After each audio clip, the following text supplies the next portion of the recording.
Good evening. My name is Robert Sullivan, Superintendent of Schools for SAU 21. I will call to order this evening's meeting of the Northampton School Board. I would like to recognize and congratulate Erin Stanton as a new board member and Mr. Duffy on his re-election. Northampton School District.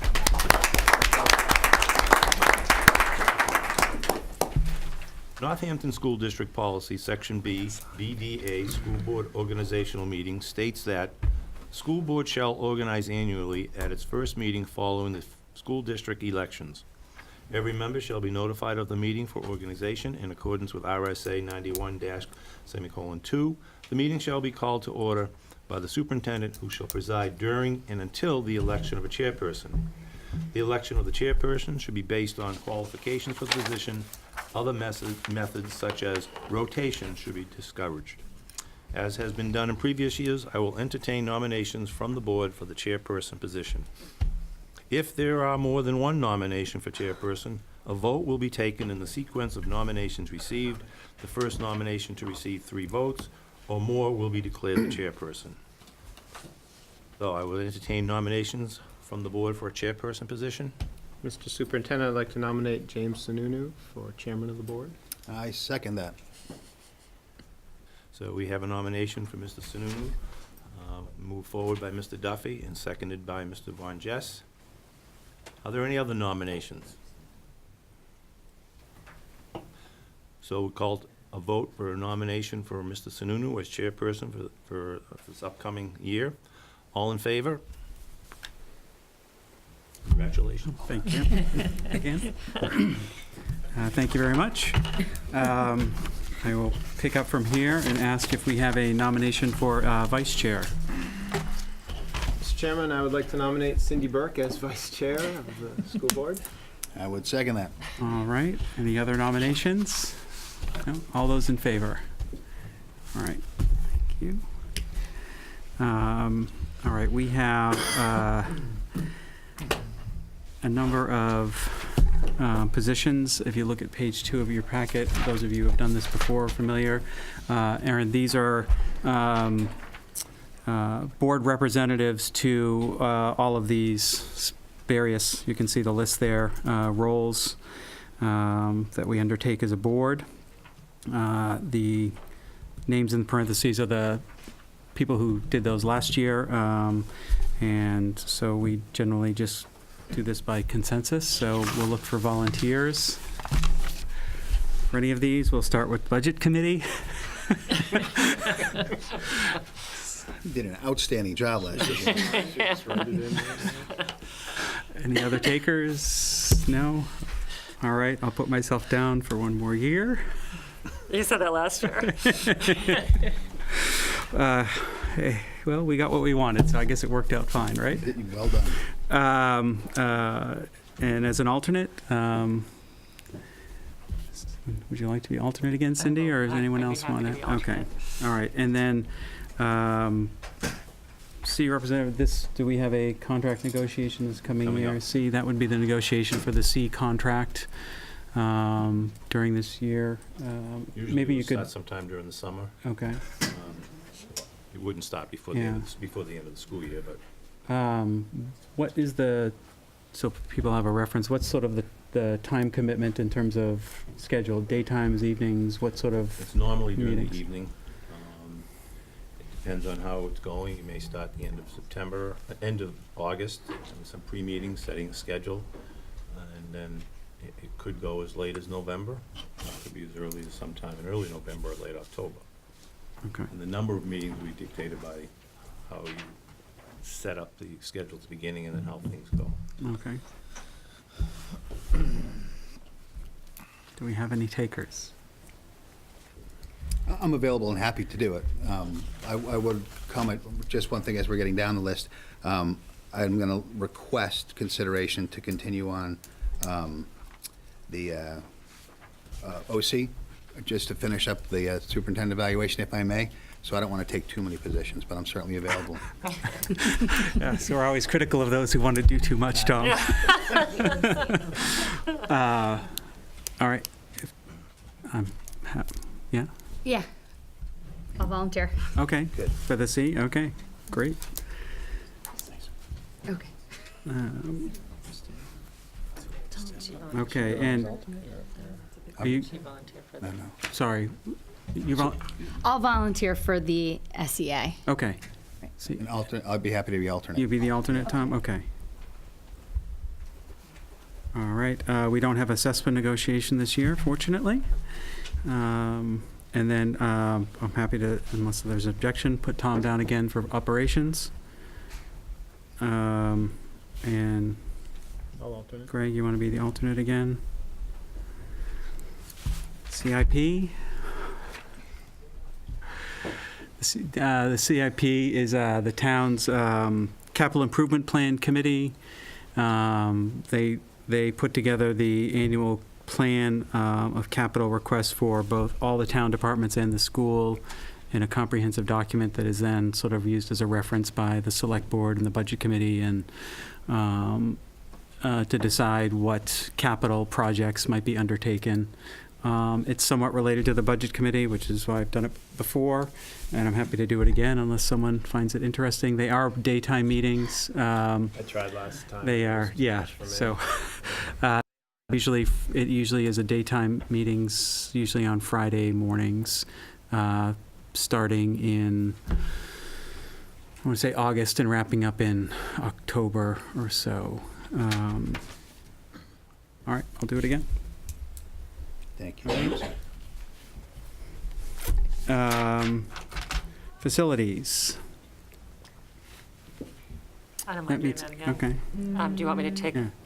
the lead Do you this want to, time? yeah. So you if don't have to do that? that That would one be too? great. And does someone want to be the alternate on I'll facilities? alternate for that. Okay. Building committee, did that work out for you, I did. Greg, for your I would schedule? You happy want to stay with that to Okay. continue some of the initiatives. to, all right. And would someone be interested in being the alternate for that? You don't have to be, I don't want to volunteer. You can. All right. I'll be happy to be alternate on that. All right, school council. I Would you like- wouldn't mind continuing on school council, but I would recommend it for a great thing for you to be involved in, being a new. Yeah, I've Board done member? that before as the PAL representative Mhm. and as a community member, so you can definitely take We're it. and- we're non-voting members of council anyway, so we can both go there. Yep. So Okay. if you want to be the Alright. primary and I'll be the alternate, that would be fine, or vice versa, don't care. It's Wednesday after? It's Wednesday afternoons at 3 o'clock. Okay. This Okay. week is your first one. Tomorrow. Tomorrow, Rescheduled from. us last noting. week. My little guy, I don't know if I Okay. So I want should be, childcare. I'll be You should should- put you as the okay. primary and I'll be the al- primary. You be the primary and alternate? I'll pick up Okay. as the alternate. NHSBA Thank you. delegate. I'm not familiar what that entails. Tamara's done They that? have the assembly or their annual meeting, I think it's in late January or early February. And you represent your board, you may have resolutions or Okay, something to bring forward. I do not think there's other meetings unless you're on some subcommittee that you volunteer for. okay. Just one meeting? The annual meeting is the one that I'm aware of. That I'm aware of. Take the day off work. All right. Channel 22. What is that? What is entail? I don't know that. What did you do? Tom, what'd you do on that? What did you do? So I was here before every meeting, watching people set up. No, there was not a lot of heavy lifting, but, I think someone else should be happy to take it. You know what, I am actually meeting with John on captioning and some other things. It's yours. so- I can help out with that too, because we've had conversations Yeah. with the town about the TV connection and things like that. So, legislative liaison. No one who's gonna get themselves elected state Yeah. rep to. Exactly. You should delegate. You put me down for that. I don't know what. I don't think it really entails. That might entail 0 meetings, so I'll go for that. Tom, you got the That one was like meeting, I Channel got 22, 0. right? And safety committee. What? That was me and. Do Did we meet? Yes, we Yes, we did. We did. It was Okay. enlightening, wasn't it? You remember it? Yeah. Oh, we did, the emergency packs, and yeah, I'll do that again. That was fun. Okay. Uh, I anticipate more. More meetings? Okay. I just came from Anyone else want to do that? You want to do that? I'll take it. All right. Yeah. It's fun. You get to look through the emergency packs. And all right. That's it for that. Thank you very much, everyone. The Code of Ethics. This is our annual review of the Code of Ethics, which is in your packet. Do we need to read it aloud, or? You may want to. All right, I'll read it aloud. Code of Ethics in the Northampton School District policy says, whereas school district service, elected or appointed as a position of public trust, carries with it a duty to keep public welfare as its primary focus, and whereas public confidence in and respect for all school district officials, employees, and volunteers is to be expanded and retained through A, the fair, impartial, and equal treatment under the law of each citizen, and B, the avoidance by officials of conflicts of personal interest in the public interest, whether they be actual or potential, and when considering candidates who are related to a board member or the superintendent, the related board member should declare his or her interest and refrain from debating, discussing, or voting on the nomination or other issue of said relative. And whereas the school board acknowledges that a code of ethics for officials, employees, and volunteers of the school district will serve as a guide for the appropriate conduct of all those engaged in school government, and that all such persons shall honor the public trust allowed them when they were elected or appointed to their respective position by making an honest effort to refrain from making any unwarranted innuendos, inferences, derogatory remarks to or about any individual present or absent at any meeting of a public body, or unjustifiably question his or her integrity or intelligence. And now, therefore, be it resolved that all school district officials, employees, volunteers, boards, and commissions, whether paid or unpaid, appointed or elected, should conduct themselves in accordance with this resolution. And we'll pass that around. We each are required to sign this.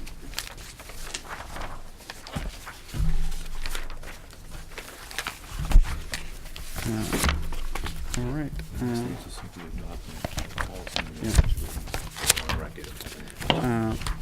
The next item is adopting the policy manual as written, which requires a vote. I know some of you have your policy manuals. Aaron, did you get your policy manual yet? Well, I don't think so. No, it's like this. You would remember. Oh, you'd know. I don't think so. All right, well, you'll get that. Each year, we adopt it as written so that there is an actual policy manual in place, but it's something that gets revised at various times throughout the year with policy updates. But we do need to take a vote just to adopt it as it currently exists so that we have a governing document for the board. So do we have a motion to adopt the policy manual as written? I'll make a motion to adopt the policy manual as currently written. Second. All right, any discussion? All those in favor? So I have some discussion on it. Okay. So I do have some discussion. So in sitting here over the last couple of years, the question about the Constitution has come up, and we've heard from Dr. Sullivan and Dr. Hayes that they haven't seen it in other policy manuals. And I wonder if it's appropriate in the policy manual or if it's more of a leadership and management style. I believe that Dr. Anderson can lead in a collaborative style without the Constitution in there. It was on our goals last year to discuss it, and I just think it's worth discussing now. I think the students and teachers are what make the school special, not a document. Yeah, I remember the discussion being around, is it appropriate to have it as a policy in the school board manual, since Right. it's not something that we govern, Right. essentially, the school Correct. day-to-days and Right. workings of the school. So we had it on our agenda at some point during the year, and we never kind of came back to it. So. I agree with that, and my understanding is the process for that would be that at our meeting, it would have to be on the agenda for a meeting, the same way we do a policy where we have a first read, and then the next month we have a second read. There has to be at least 2 weeks between an item being on the agenda and being acted on as far as policy goes. So given that, my intention would be to put it on the agenda for discussion next meeting, and then that would allow us to take action subsequent to that, given Potentially take action, yeah. given the procedure in place to modify the policy manual. So I would like to have that conversation, and again, I want to make sure that it's clear that I'm not discounting a collaborative and inclusive leadership style or management style, but I think it has to do with leadership and management and not policy. And I also don't think I don't think we want to limit our teacher leaders as well, but I just don't, I would like to have Well, some and I would say there's conversation. also been questions about whether it's been kept up to date, Right. and the version is correct, Yep. and whether it's being followed accurately, given the level of detail that it goes into, whether it's not really functioning the way it should in terms of as a matter of policy versus a management function. The council is currently looking at the Constitution and looking at revising it, what's working, what's not working themselves. So I think that we may want to get the input from the council to be integrated into this discussion on how they're moving forward. Yeah, I'm happy to hear all conversation around it. Again, I don't think it prohibits there from being a guideline or a compass for the school to use. I'm just not sure it's policy. Or any management process used by administration and staff as they collaborate, but it doesn't, it's really a question of whether it's appropriate in that policy manual as a official school board policy, as opposed to an administrative and staff function and to how they collaborate. It can still exist, it just It doesn't. can be more collaborative Yeah. without it, right? I mean, no one's looking to limit participation. All right, well, then it would be my intention to put it on the agenda for next month. Sorry, Yeah. just to clarify, it doesn't show up in any of the other districts' school board policies? In SAU 21. No, in 21, okay. And I recall All right. Dr. Hayes says he's never seen it in any of them that he's led either. I asked the gentleman who was working with us on NEASC about whether or not it typically resides in policy, and he said you would have a more general statement about collaborative culture, but you wouldn't have the detail typically Yeah. that was included in the Constitution. All right. That being said, do we have a vote on adopting the current policy manual? All those in favor? All right. Thank you. All right. Approval of minutes from February 15th. I move that we approve the minutes from February the 15th, both public and non-public. Nice. Second? All right. Discussion, I have a change on page 5 under BudCom.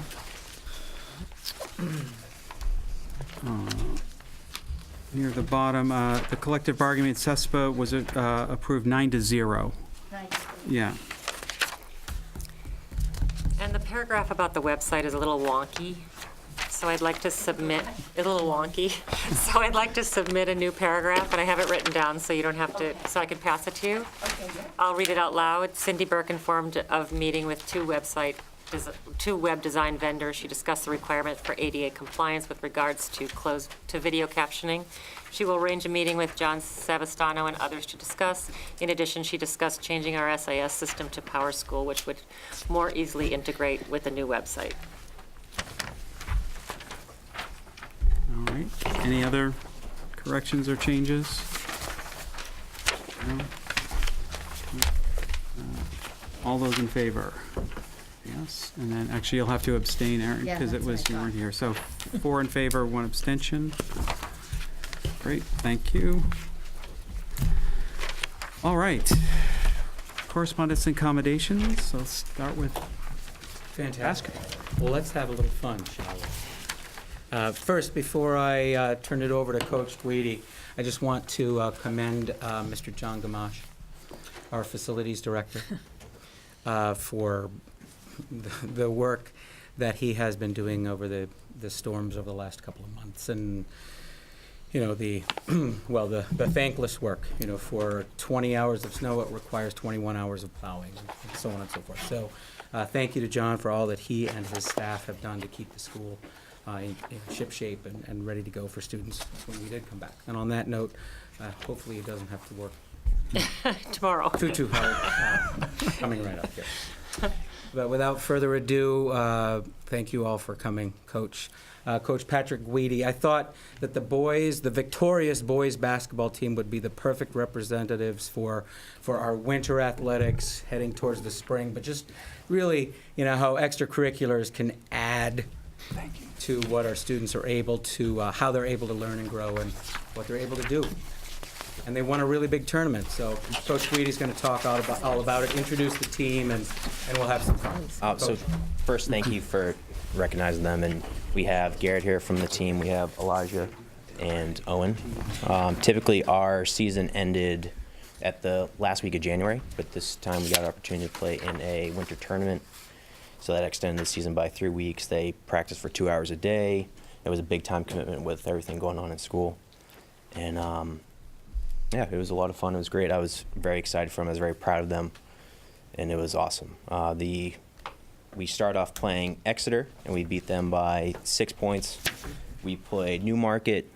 We were down 10 at the half. We came back and beat them by 5, and then we got a third seed going into the playoffs. We played Herrenfield. You can see on there, beat them 54-33. We then went on to play Marshwood in the semifinals. We beat them, I think it was 35-29 or something like that. And then we played Oyster River in the finals. And I don't know if I was more nervous than the boys for the finals, to be honest.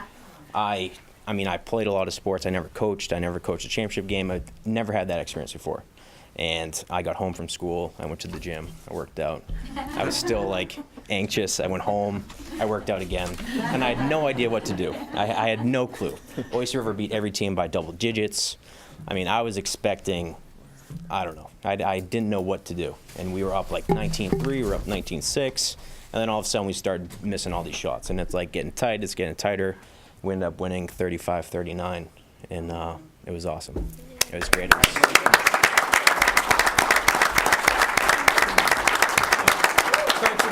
Who do you have with us again representing the team? Elijah, Owen, and Garrett over there.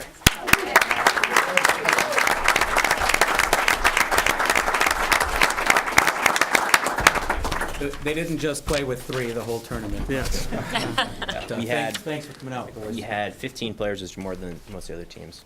We had 2 7th graders and then 13 8th graders. It was good. It was a lot of fun. Congratulations. Thank you so much, and Thank you. our student athletes are gearing up for the spring season. It's coming right up. I mean, it is the first day of spring after all, so can't wait. It just again in terms of learning and growing and achievement, right? Academics, athletics, and the arts add up to achievement. So, thank you. Mr. Lincoln. Yeah, I just wanted to thank Pat. I mean, the extended season was great for the boys, and just like Eric says, sports isn't just about the winning, which they did, but we have a great tournament going on now. It's the excitement, and it's what they're learning on the court. Trust, empathy, communication, and it's lessons they'll always take with them. They'll never forget something like this. So thank you for the extra time you put in to do it. It's great.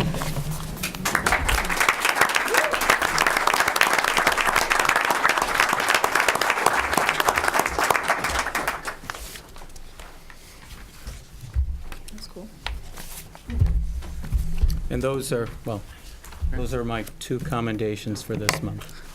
Thank you very much. Oh, I do have one more, I'm sorry.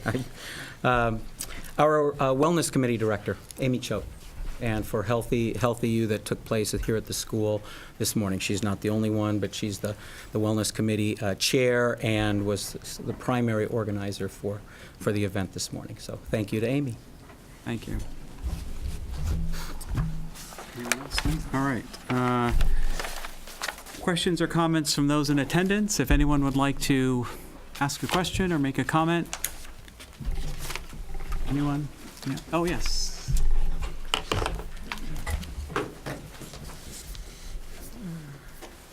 Step right up. Hello, my name is Mira Franzoso. I'm a 5th grade student here at Northampton School. Before I start, I would like to tell you that this was all my idea. It was my idea to make a petition about this, and it was my idea to come stand up to you. Stand up here and talk to you guys about this. I'm here with my mom tonight. You may know her. She has a very powerful voice, and I'm using mine tonight. I'm here to talk to you about the 6th, 7th, and 8th overnight field trips.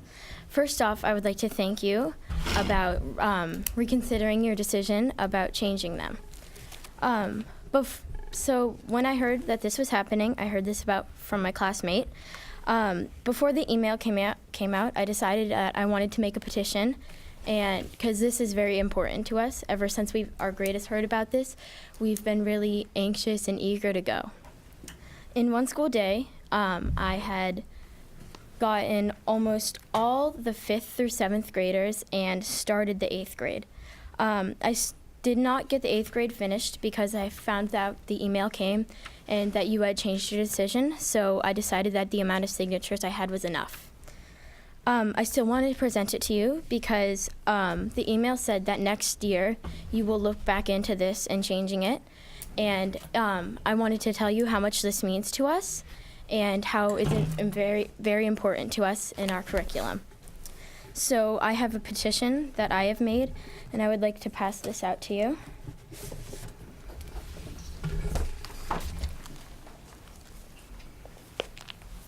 Thank you. Thank you very much. I'm impressed. Thank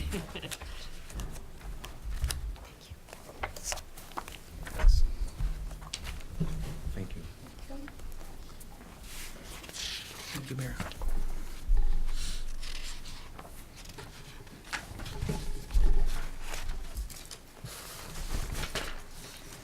Dear school board members, we, the Northampton School students of the 5th through 8th grades, are aware that the overnight field trips are in danger of or have already been canceled.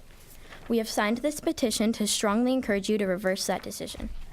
All of us truly value these opportunities and know that they are extremely important to our education, growth, and community bonding.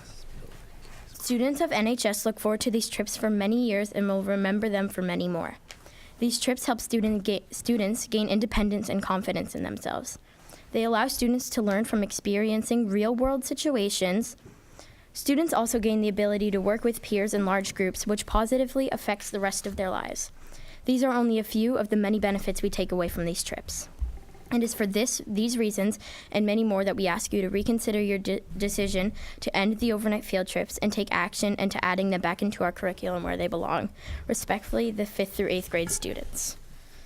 So I had written that before I found out that it was changed. And then I also have an online alumni petition that they asked me to share to you tonight. So the alumni of Northampton heard about this, and they wanted to take action into changing this too. So I have their petition with me right here.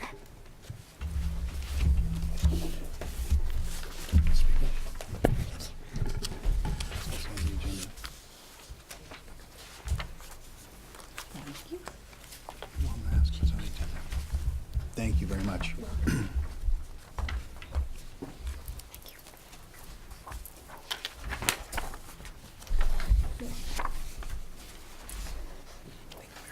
Impressive.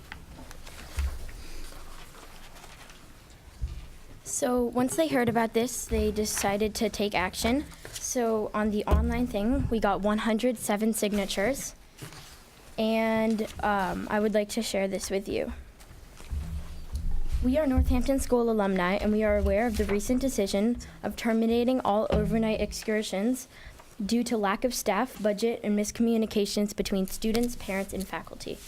It is disappointing to us to witness these wonderful real-world experiences be taken away from its students, though no fault of their own. Part of the education experience is to learn both sides inside out of the classroom. By taking away these excursions, we are depriving students of vital learning opportunity. Mira Vista exposes young minds to nature, free from modern distractions, and new bonds are made with old and new classmates. New York immerses students into unique cultures that are diverse from our own. Washington, D.C. is our country capital, which allows students to witness our government in action. These life-altering trips help children to find their own independence in a new environment with trusted adults. Although fear is driving this rash decision to be made, we are taught to be brave by not letting fear take away opportunities. Please sign a petition and share your own stories to keep these amazing trips running. So, by ending this, I would like to thank you. But before I go, I would just like to tell you, I have a sister, Rio Franzosio. She's in 7th grade right now. And after her Mara Vista trip, she told me that before her grade was kind of separated into little groups, but when they came back from Mara Vista, they said it was one of the best things their grade had done together, and they were one big group as a grade together. So I'd like to thank you again for listening to me tonight. Thank you. Thank you.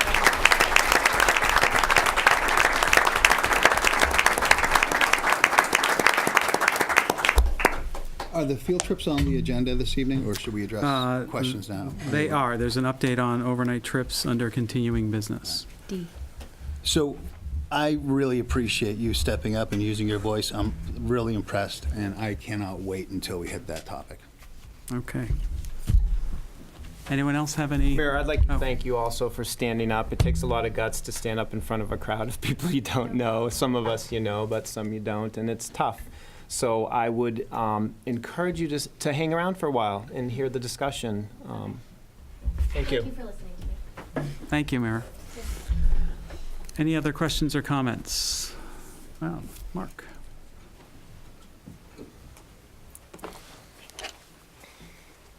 Mark McFarland, staff member but not a resident of Northampton, so I appreciate being able to speak.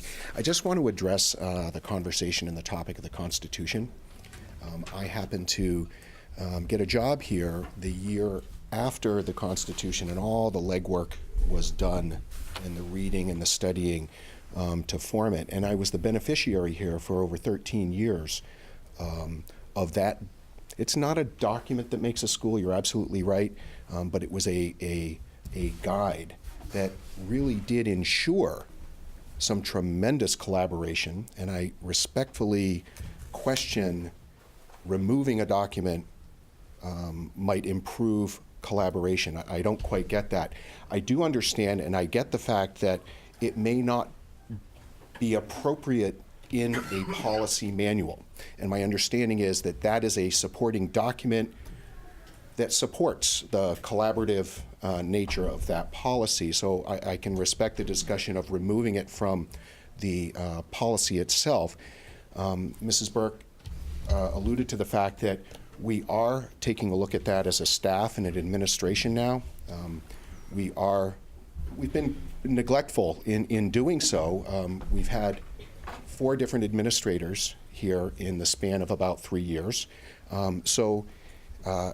It has become kind of cumbersome, and it's not definitely, there are parts that need to be changed, but it is a document that allows all of us, in its effectiveness, when it is effective, to look toward and provide us with guidance that does ensure some form of collaboration, even when there is administrative changes. And perhaps when there are administrative changes, we need to look at that and make adjustments when necessary.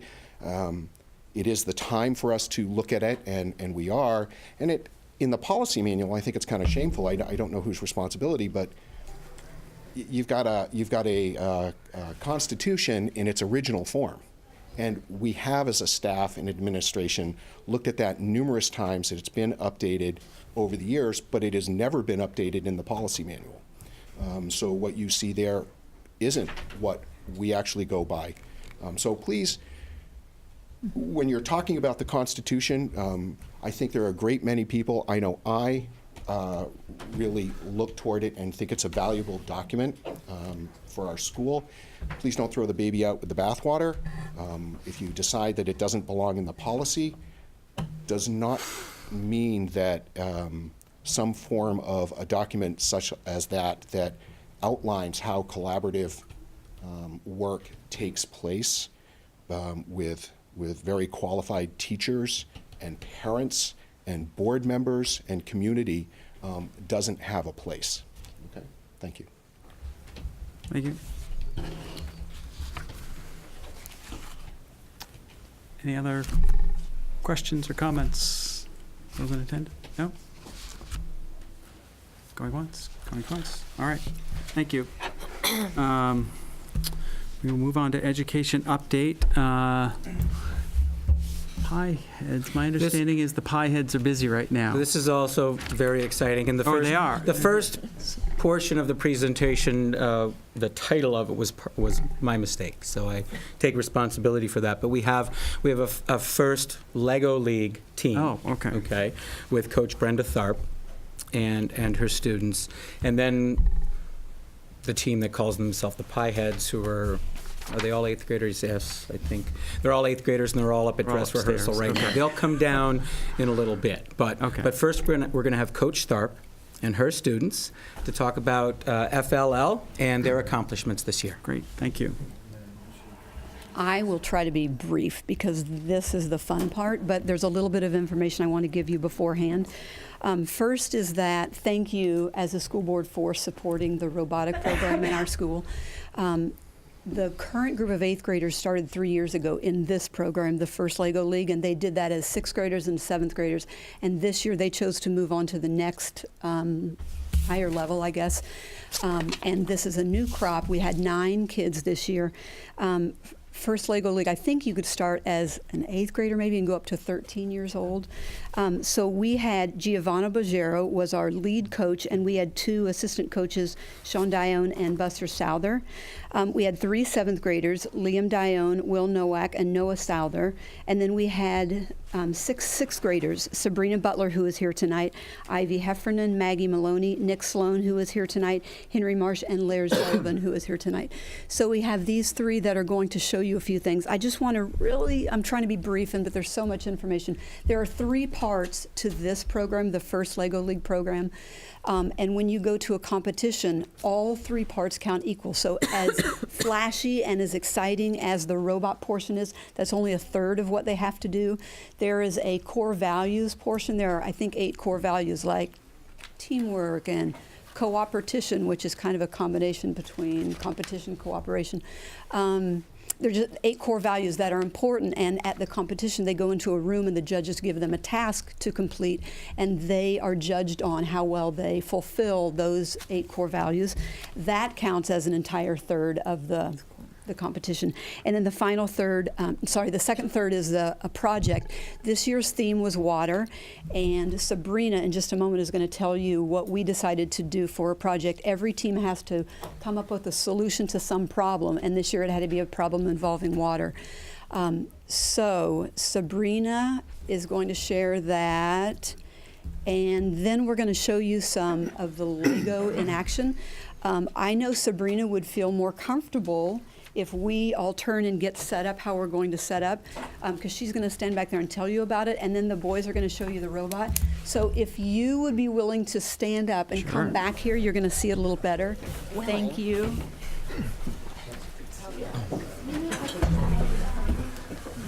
Interactive meetings, I like this. So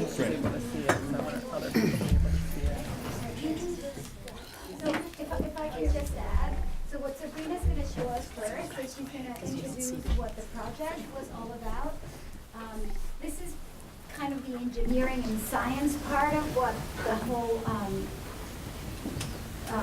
task that they are involved in is. So Sabrina, you want to tell us about what our challenge was? So what will we task to do? So we had to come up with a way to conserve water, and for our solution, we came up with a system where the water that goes down the water fountain, so this is supposed to be a water fountain, and will go down and drain into a collector pipe and tank, and then once it's full enough, it will go into a pump, and the pump will pump it into a toilet, and then there will be another pipe for backup with tap water, and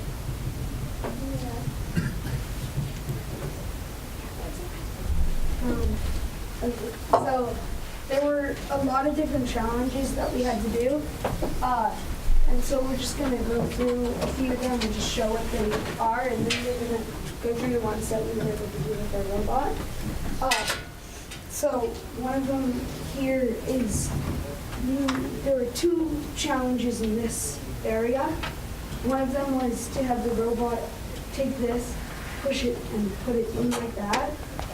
And then there's another part on this side, there are things that you can twist, and you twist that in one direction and that drops down. And also, that right there, there would be two tables connected to each other. That's what this is for. So on the other side of, on the other table, this would be right here. So you try and get that to drop the water in here. So the water is in here, and it dumps out, and then it's, if you get it in that black box, it gave you an extra point, but if you just got it on the other table, that was the point. So then we have the storm, which there's a slider on this side, you guys may not be able to see. But you slide it, and those drop out, and you get a point. I think it's a point for each one. I think you only, you get, yeah, you just drop one and you get Okay, yeah, but so if you drop at least one, you get the points for it. Yeah. So then another one over in this area is probably my favorite. So your robot would have to come over here and push this lever right here. You want to tell them what that is? It's a, If you flush the yeah, toilet. it's a toilet. So, And you can see the pipes that stretch from it Yeah. to the so this sewage is pipe? what happens when you. So this is supposed to be a filtration plant. And so there was points for, there were points, so one of these big waters were really special because you only had a limited amount. And some of the challenges, like that one or this fountain one here, you had to put the big water, which are these ones, in the different parts. These ones are the small waters, which one of the challenges needs. And so one of the rules was, if you could get like a small water or a big water, if it came out of this and it rolled into this zone right here, which was our home base, if it rolled into that, we could claim that and use that for a challenge. And so, yeah, and it gave you points. So if this rolled into our zone and we were able to get that, or if it came from that side, we could retrieve that and bring it back into our zone to get points. So every mission earns you points. Yeah. So then, another one over here is you'd have to drop this in the flour. But for extra, you would have to put that in there. And then there's fire truck, which has water in it. It would come over here, and it would hit this little switch right here, which would cause this fire to go down, because fire truck.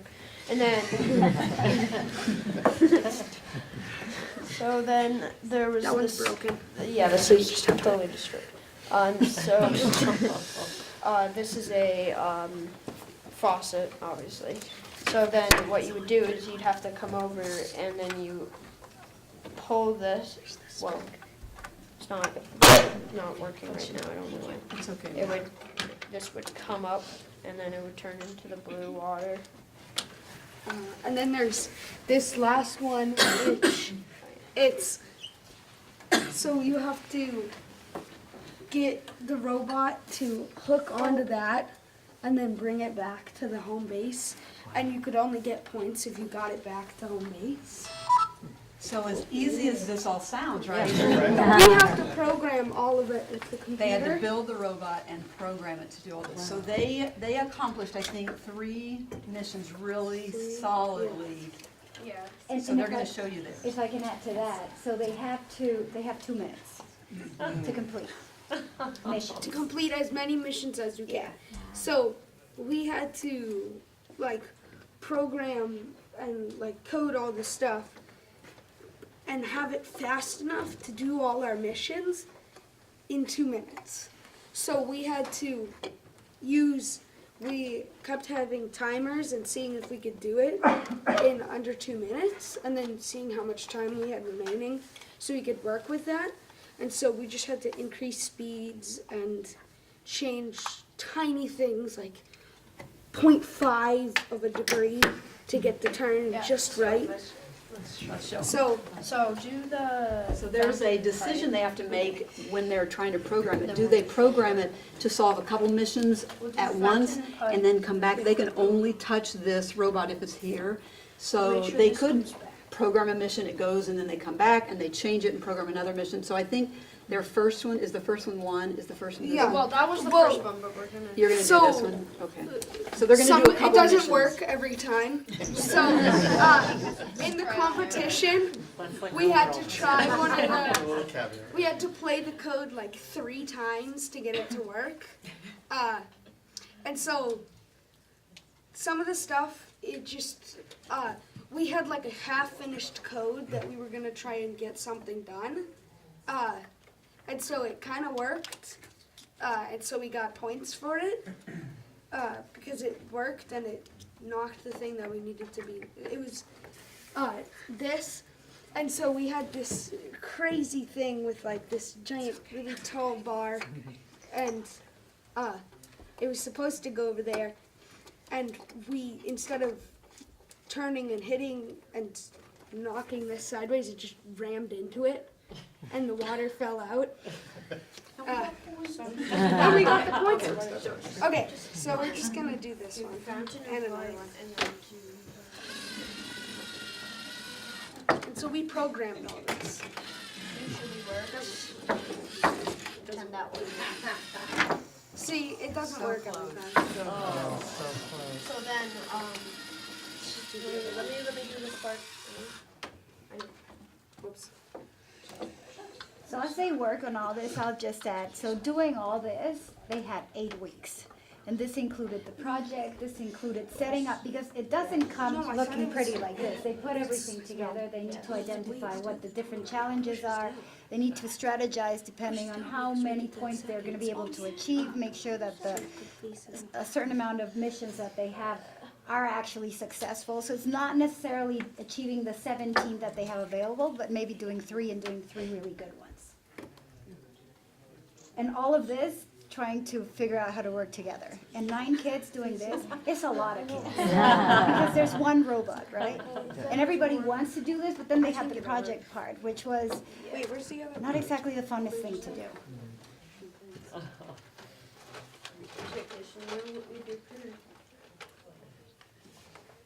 So do they divvy up their job requirements? Like you have some engineers, you have some builders, you have some programmers? Yeah, in a way. Of negotiating here and there. Yes. It's kind of neat, they're supposed to know, everyone is supposed to know how to do it, because you go to the competition, the judge is gonna ask each of them, and they have to tell how it was built, they have to just explain everything. But of course, there are some kids that love that piece more. There are some kids, the project piece kind of is you're showing it, so we usually do a skit, and some love that more. So they definitely have strengths. Mm-hmm. Are we gonna see this? Yeah, we're gonna do this. Oh. Yeah, no, I was Never right. mind. Really tricky, right? It's hard. I'm trying to fix this now. I know what to do.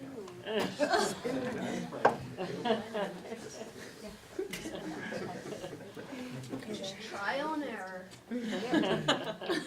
We had to try the other one like 4 times. Before it worked.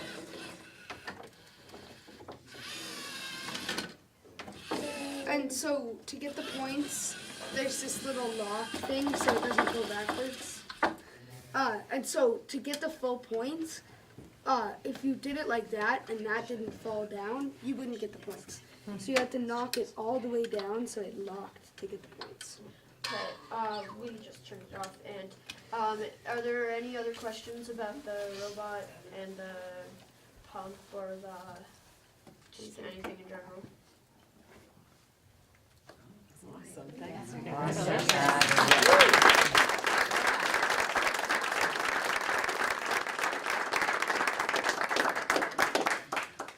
Are we gonna put this? Try and face me.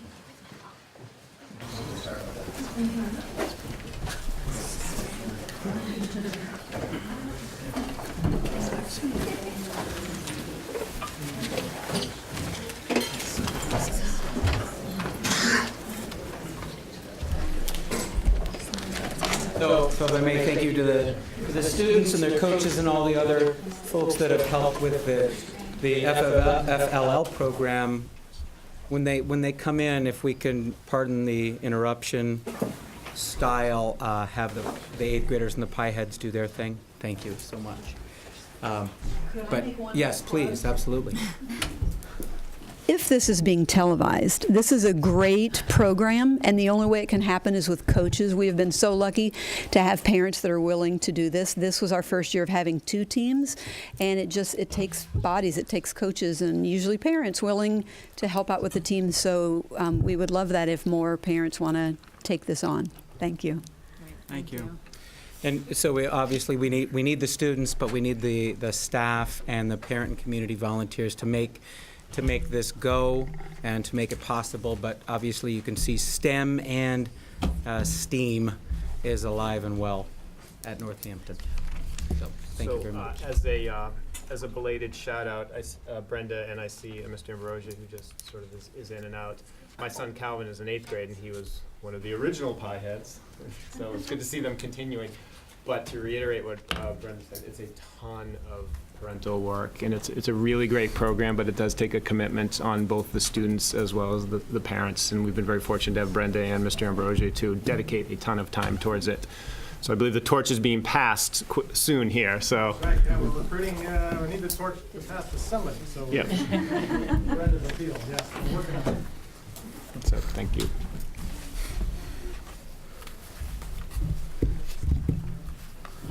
School council? Yes, thank you. As Cindy mentioned, we discussed most significantly at Leadership Council on February 21st, shared governance and the Constitution. Mark introduced the conversation up to now about this Constitution and shared governance.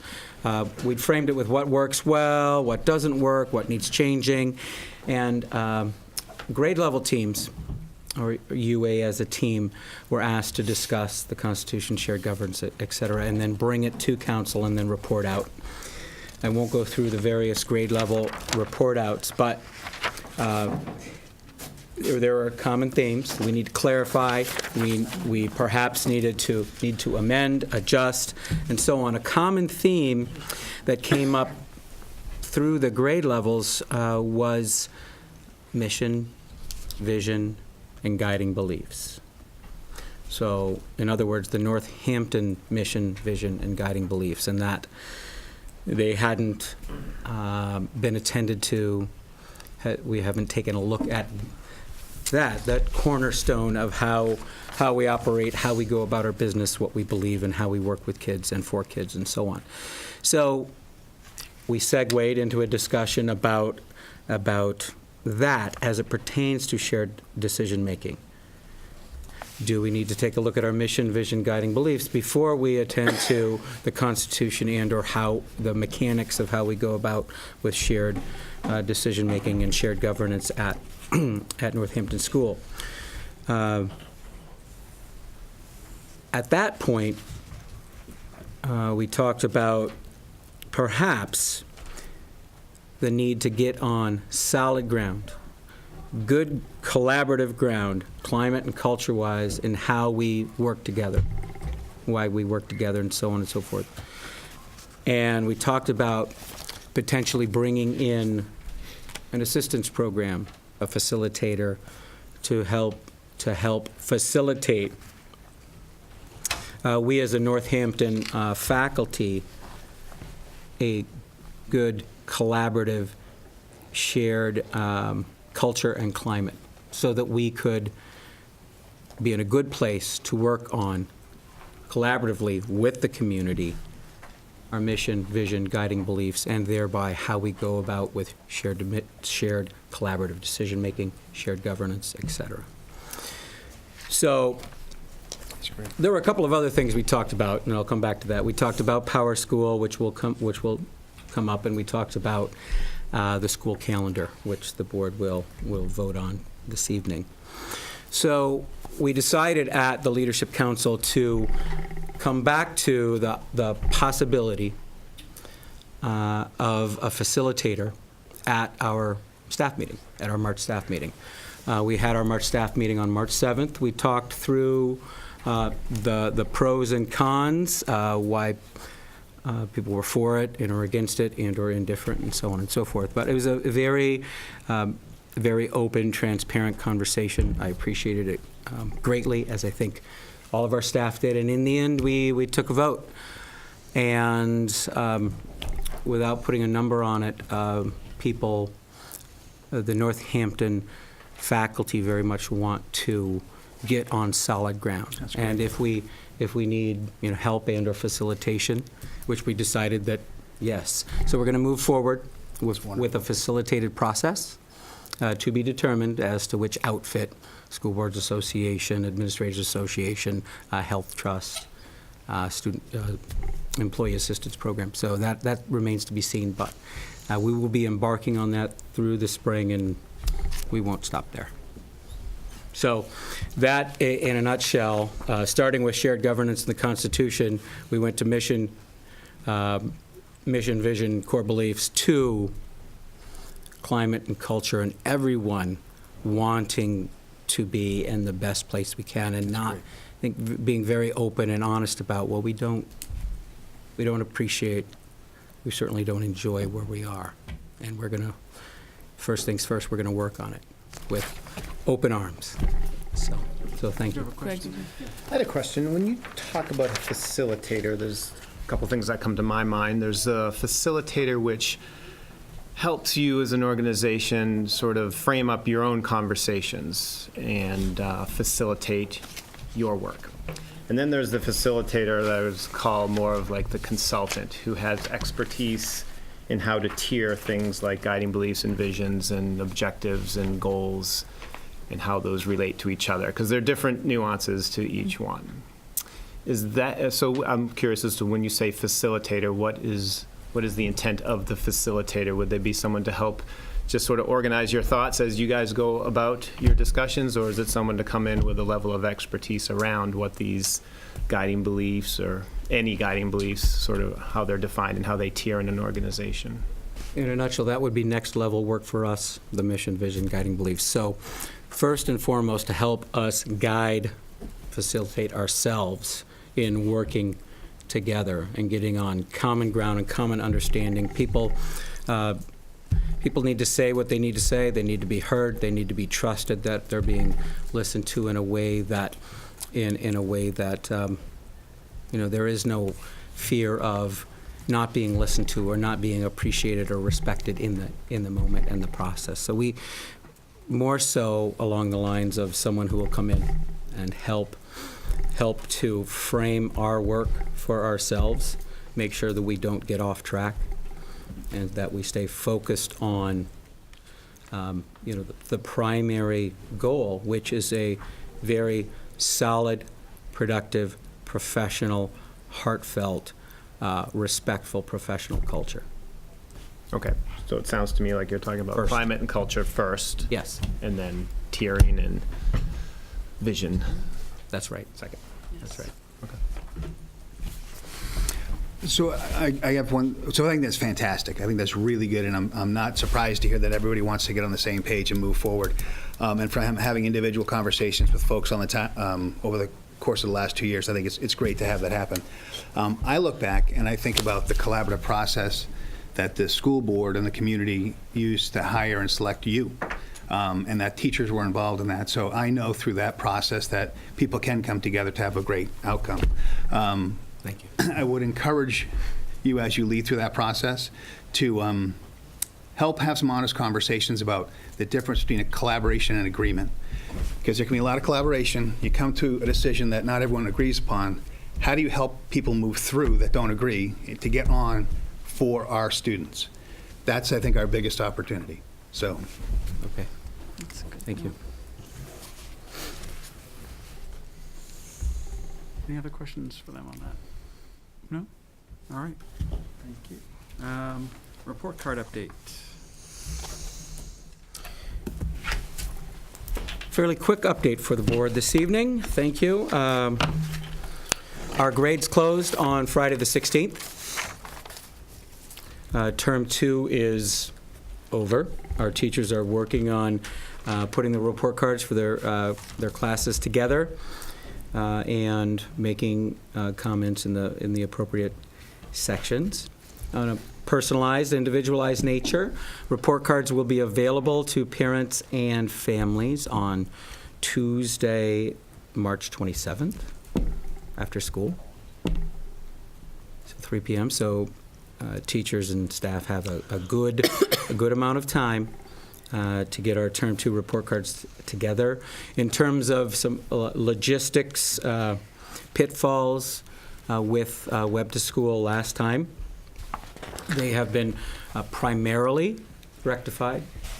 We have a couple things, minor things that we're working on with Ramesh and Web to School. But we will get through them, and the report cards will come out on time. Good. All right. Any questions on that before we move on? No.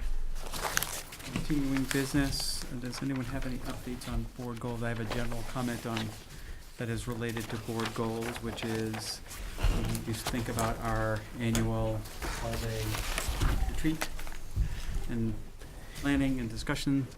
Normally we do that in April or thereabouts. We can either sort of try to come up with some times now, or I can send out a note to folks and we can try to work out. I know it's hard to know schedules necessarily off the top of your head, so if we want to, I could maybe start with a few days to suggest and send them to folks and see if they work. Yes, please. Rather than try to pick something out of the air right now. Obviously, it would involve the administrators and some folks in the SAU as well, so I would suggest we do it that way rather than try to pick a day out of the air right now. And we'll work on reviewing last year's goals and developing goals for next year. I think, Cindy, you and I had a conversation about sort of goals in general and sort of how we structure them and what we do, and maybe thinking creatively about working against goals, and how we want to do that so we're more aligned with the school and the SIP plan. we've sort of So I think we need to done have the a same discussion thing about every goals in year. general. And whether the way we come up with goals or, we sort of tend to come up with things that need time and involvement, and there's nothing wrong with that, but whether we are constrained often by many other activities, so thinking about how we structure them and if we need to do something a little bit differently, because I know we haven't necessarily always had the opportunity to put in as much time on some of these as I know I would have liked, and for myself, and I think for others as well, so. All right. Mr. Chair, Yes. we should reach out Dr. Lupini? Yes. Yes, that's a good idea. We will also be in touch with Dr. Lupini, our incoming superintendent, so see if he could participate in that as well. All right, last day of school, you have 2 calendars in your packets with some explanations. Aaron, a little background for you. Next year. We've gone through a couple of these versions over the last few months as these have been refined. They're 2 different things, right? After school. Oh, I'm sorry, last day of school first. I'm sorry, wrong item. First item is last day of school. Before we get to the calendar. Yeah. I hope you all got the additional piece of information I forwarded from Eric regarding last day of school. Eric, if you want to summarize. Sure, I'll go ahead and read. We've had 7 snow weather related days, cancellations thus far for the 17-18 school year. Adding these lost days to the end of the school year would push the last day, which is traditionally an early release, to Thursday, June 21st, from the originally scheduled final day, Tuesday, June 12th. So I met with Union C leadership on Friday after school. And through the course of our discussion, a possibility came up, which morphed into a quick turnaround proposal to use our two, with the first one coming up this very Friday, but our two full-day teacher workshop days as combination early release, so partial day early release student attendance days, and then afternoon professional development. So 3/23 this Friday and 5/18 May 18th would be used as early release days, with the afternoon remaining dedicated to, albeit abbreviated, professional development time. The final attendance day would then be Tuesday, the 19th, rather than Thursday, the 21st of June. In this way, the school year will conclude 7 days rather than 9 calendar days later than originally scheduled. We would lose approximately 5 hours of instructional time between the 2 days, with early release at 12:15 rather than 2:50. Recess is not generally held. I didn't even worry about calculating that. Important factors in consideration. Filtering out time dedicated to lunch and recess, the NHS instructional day is 345 minutes long. 385 total minutes minus 40 minutes for lunch and recess, not counting kindergarten. To determine the total hours of instructional time, we take those 345 minutes times 177 attendance days times 60 minutes in an hour, and we have 1,017.75 hours of instructional time at NHS through the course of the year. This puts 7th and 8th grades 27.75 hours over the required, New Hampshire required 990, and this puts 1st through 6th grades 72 or thereabouts over the required 945 hours. So in terms of consideration of this, we are well over what is required and expected of us by the state.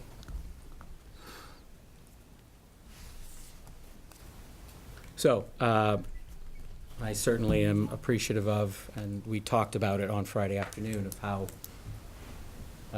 quick turnaround and how the logistics would be difficult pertaining to this Friday. But, in terms of trying to recover a couple of days or even one day, it's a viable option.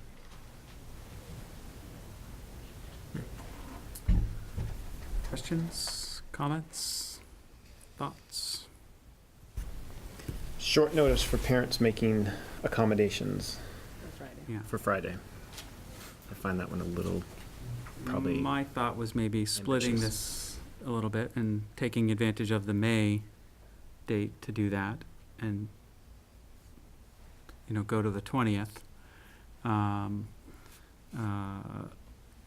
And especially given the short notice on Friday and the potential for weather on Thursday being a double whammy of change for people to have to deal with this week, I don't think that would be a reasonable thing for us to try to do. So, but I certainly don't have an objection to utilizing the 18th with a couple months' notice to take advantage of that and make it the 20th.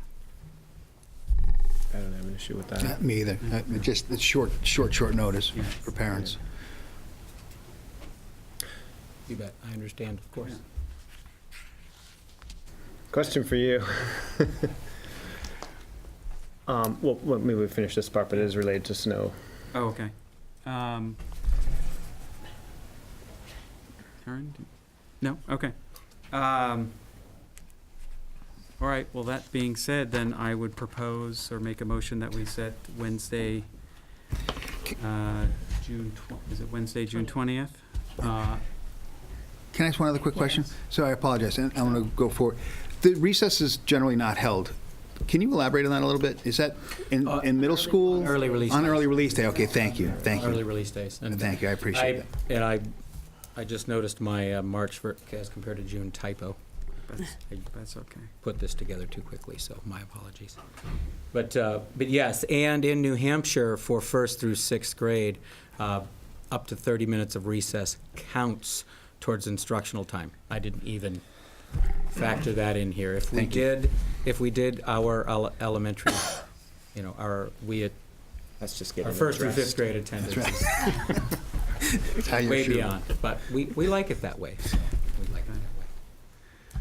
Mr. Chairman, I did have a question about snow days, and is there a criteria that you follow for when you reach the decision for cancellations of school? Criteria leading up to it, or the criteria when you decide to do it? When you decide to do it, is there a list of criteria that sort of gets checked off and then the decision is made not to? Leading up to the decision. Leading up to it, yeah. Get up at 3:30. We'll listen to the state call from the day before explaining what the weather could be like, and if it's, a couple of these have been so on target, we've called it off the day before. Right. If it's a morning thing like that, if it's not too bad, I go out and drive around, call the police while I'm driving, the Hampton police, I ask them any consideration about the roads, and they'll give me an estimate, get off the road, or they'll say, we should be done. We try to check with our facility people to make sure that they can get cleaned up enough. I work in tandem with SAU 90, we have to be somewhat on the same page, because kind of is in Hampton, and a number of students from Hampton go to Winnicott, of course.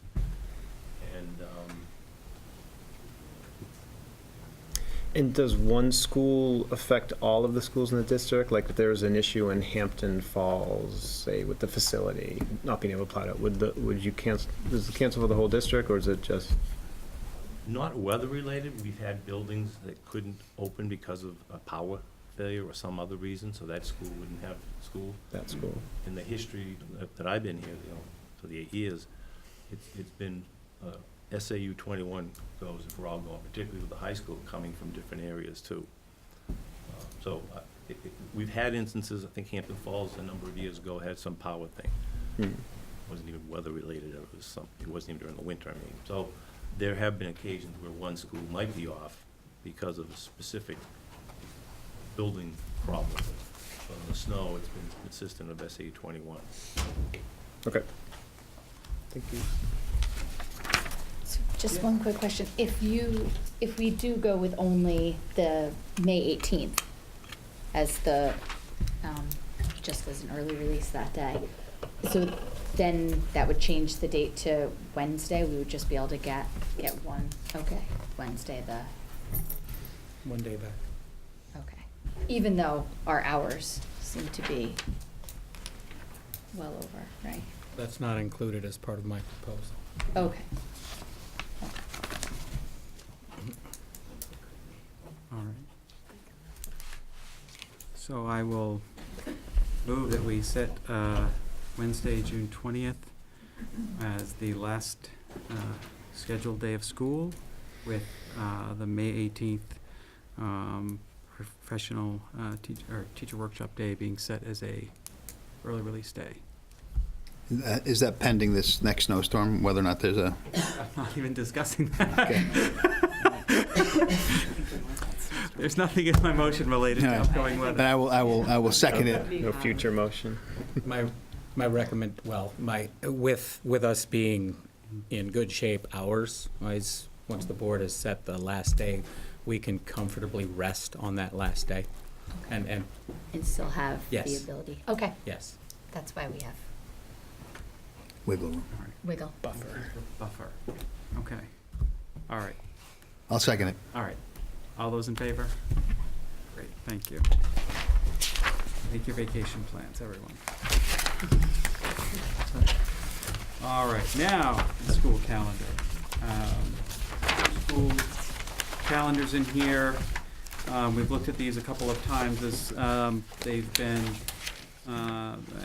as the administrators have gone through the development process for these, and I will, again, leave it to Eric to explain the difference between, I think I know the difference between the two, but I'll. Okay, there are two draft calendars for the board's consideration. The difference between draft 3 and 4 is as follows. For draft 4, you have November 6th, fall of 18, Election Day. It becomes a professional development day. right? That solves the issue of should we have students in the building when people are coming in and out through the course of the day and the resulting disruptions, et cetera, and displacement and so on. It also solves a August 22nd, that professional development day would be eliminated. So the Wednesday professional development day that is on draft 3, that Wednesday, August 22nd. August. Wednesday, August 22nd, professional development day, is transferred basically to the November 6th day. Okay, and then that alleviates a conflict with the SAU 21 new teacher induction. And of course, because we took that November 6th day as a professional development day, we need to add an additional attendance day at the end of the year in June. So, again, the changes are the draft 3, August 22nd is a professional development day, staff development day. Draft 4, it is not.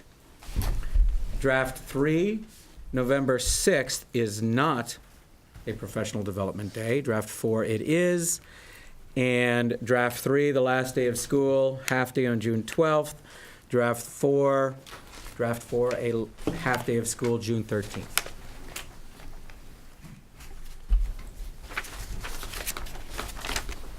Other than that, they're precisely the same.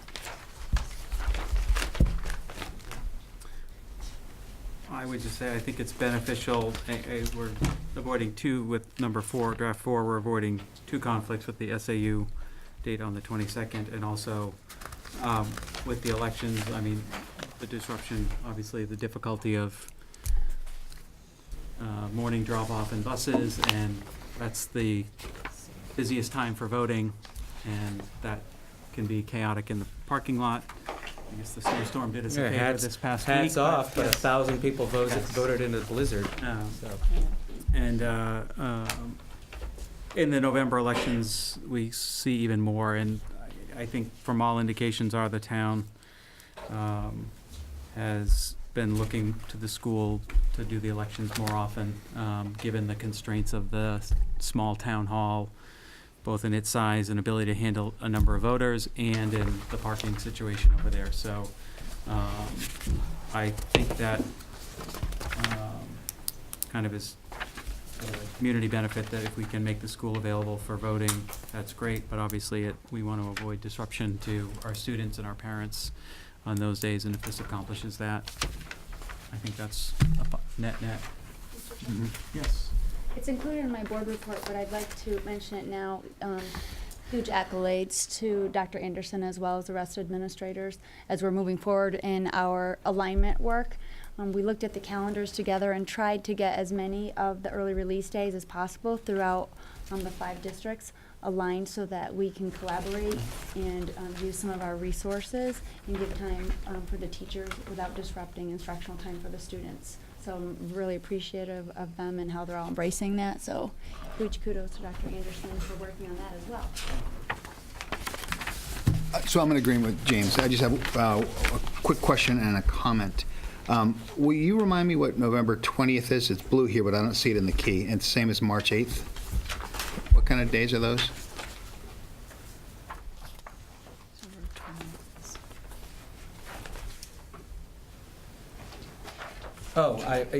So, the end of terms 1 and 2 are signified by light blue shading. Oh, the end. So it's still a classroom day. It's just that light blue shade. Thank you. That's the only. Gotcha. And then all that is. So the Perfect. first term would end on November 20th. Second term would end on March 8th. And my comment would be, and this harkens back to our last meeting, with all the good work for curriculum work days going on Fridays, I just want to make sure we don't short the kids who have unified arts on Fridays, if we can make sure that we offset that, because I think I counted last time it was like a third of the Fridays they were not going to have UA if we didn't. It is a major issue this year, acknowledged, and we are going to minimize it. Thank you. And, the teachers, unified arts teachers, we're all on board with that. And Thanks. We'll change it.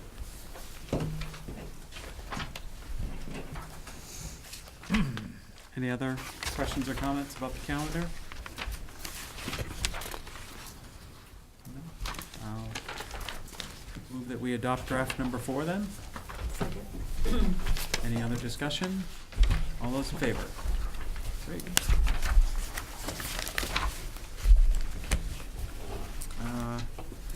Overnight trips. Oh, I'm sorry, yes. Oh, I have a pin back on. All right.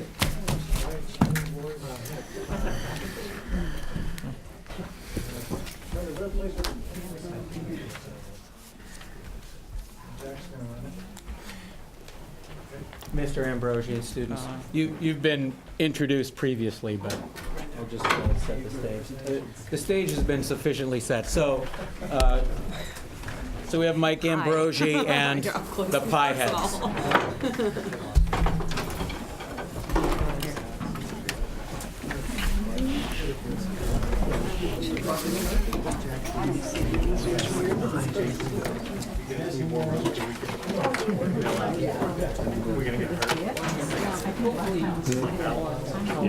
Maybe one of you can introduce all of the students, all of the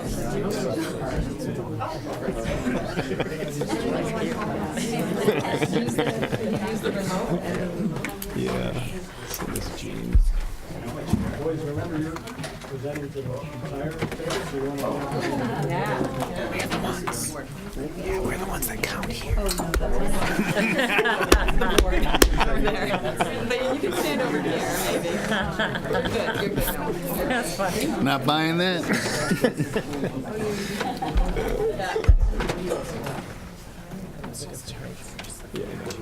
Hello, we are the Northampton School Tie Heads, 1215. I'm Noah Roby. I'm Daniel Passera. I'm James Choate. I'm Trevor Steppian. Sam Roby. I'm Jack Ambrosi. And we would like to start for just thanking you for supporting first and giving us the opportunity to present. We started in September and we had 3 scrimmages, and then we finally got to the state tournament. And for those who don't know, FTC is just another level up from FLL. You saw them present, and they have a game and a project where you have to create something. I think it was somewhere like the pump. But FTC is purely just the game, and it incorporates a field and other objects that the robots are supposed to use to get to a common goal. And then when we started, we created goals and team principles that we were trying to abide by. And if we can get that up, you'll probably see them. But to start, for our goals, we had strive to do our best work, have fun, learn as much as we can and take away life lessons, share responsibilities on the team, learn basic robotics, and finish in the top half of the New Hampshire State Tournament. And then our team principles were gracious professionalism, which you might have heard about in FLL, have fun but not get too crazy, respect teammates, coaches, and other teams, stay focused on what is going on, and show commitment to the team. So we built our robot by using a kit called the Rev Robotics Kit. And in this kit, it included all like the basic tools and like materials that we needed to build the robot. So what was something that was great that it came with was all these extrusions, which built our main frame of the robot. And we have these motors called hex motors, and they're easy to like just attach together in the robot. And so basically with all that, it was pretty easy to put together. And we didn't have a machine shop, so everything just came together nicely, and we were able just to build off of it just by screwing in a few bolts and stuff. So.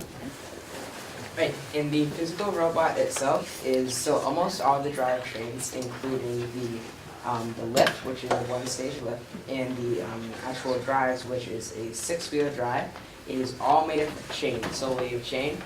We at the beginning you're going to hear more about why gears are not that preferable for us, but the main thing that about the robot, that as you can see, we pretty much took all the electrical components besides the motors and servos like that.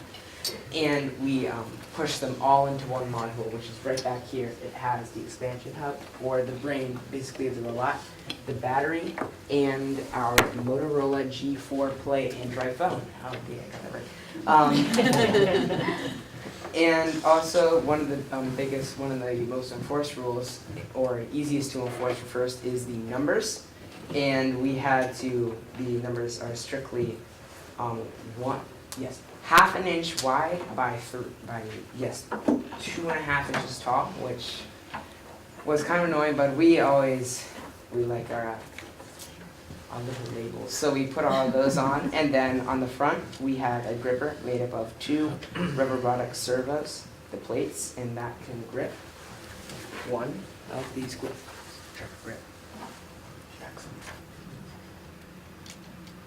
There you go.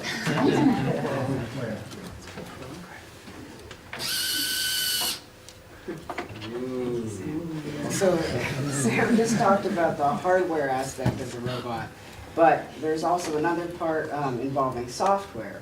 So throughout the entire course of the season, we were working hard to code the robot to do what we wanted it to do. There were 2 stages of the game. The first stage is the autonomous stage, which is when the robot solely does what it's programmed to do. We tell it to do something, and when we press go and do nothing else, it executes that action. Then there's the second part of the game, which is when the robot responds to our controller's inputs. So there's also some coding behind that. We have to tell it what to do when we press certain buttons, but there are 2 main parts of the coding. So we learned a lot through the coding there, and we're really developing as software engineers, if you want to put it that way. But we're using a program called Blocks that's sponsored by Google, which is an actual programming language that's used out in the world, and it's starting to be implemented even more.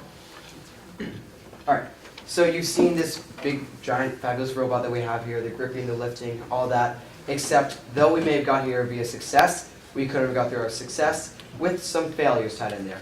So throughout the season, as we start with getting used to the kit as Dana talked about, there were some basic design principles we wanted to follow, such as kind of the base design, the 6-wheel drive.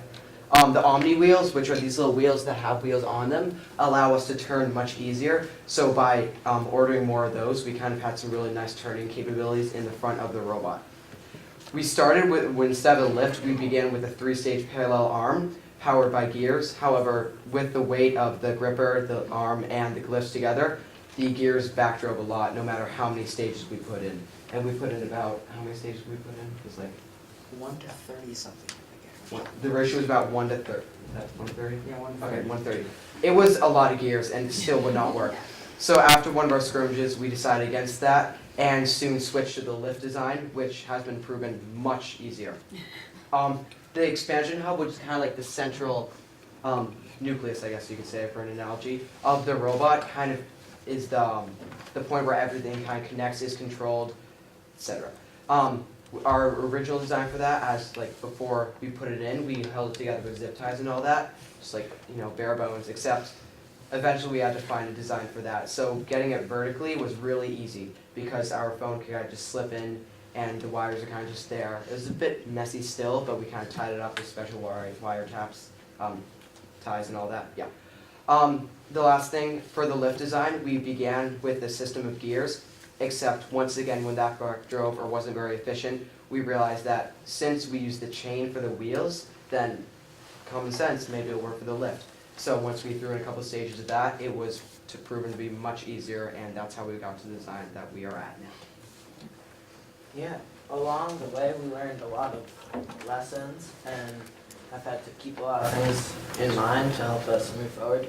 And some of those are to always keep the design as simple as possible, because we learned that if we tried to get too complicated and use too many like crazy things like the gearbox Calvin was talking about, it can actually work in a bad way rather than a good way, even though it's more complex. So keeping it simple is something we definitely learned and tried to do as we went along. And we also learned that there's like always a solution, even if it seems really hard, because there were definitely some meetings where we would just like sit down and spend the whole time trying to figure out like one or two problems, and they might seem like they don't have a solution, but you can always kind of figure it out. And we also learned, just a little more technically, that it's really important to have treads on your wheels, because if you don't have treads, you can like slip a lot and your robot won't really be accurate, and that just doesn't work out that well. Yeah. So this is our engineering notebook. It's pretty much just a record of everything we've done. After all the meetings, we take notes on what we got done that day or what we like tried to accomplish that day. And so we've all known each other for a long time. We've obviously go to Northampton School. So we all have a lot of team chemistry. And as you can see on our team principles, we have fun but not get too crazy. So having fun with each other is really just a way for us to like bond and have much more team chemistry. And I really think that helped us in the competition. So in the competition, we placed 4th out of all. I think there was 30. There was 30 teams there. So everyone did great because we all knew each other's strengths, because once again, chemistry. And at the end, they choose an alliance. The top 4 teams all choose an alliance members, or they choose 3 alliance members, right? Yeah, they choose 3 alliance members, and we were able to be chosen, which was very exciting, but well, by one of the teams that we wanted to be chosen by. So very, this isn't a word, but excitingly, I'm trying to think of a better word for that. We were very happy. We were very happy to come in 2nd out of the whole thing with the alliance member that we had, and we were all just, because obviously our goal at the beginning, because we were a first-year team, was to come in the top half of the state competition. We just blew that away.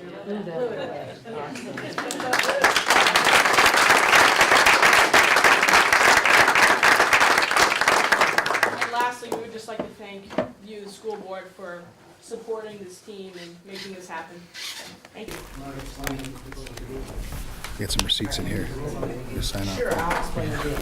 Alright, so one of the biggest aspects that we focused on in the game was fitting these glyphs, or these foam cubes 6x6x6, into these crypto boxes over here.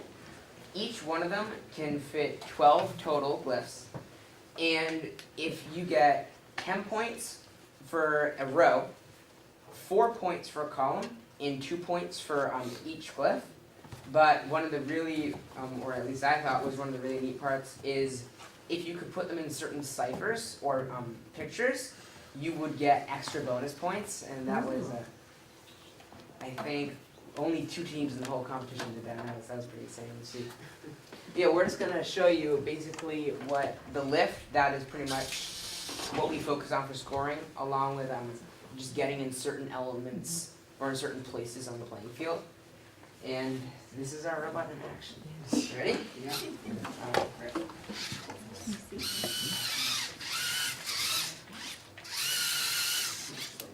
Yeah, I know.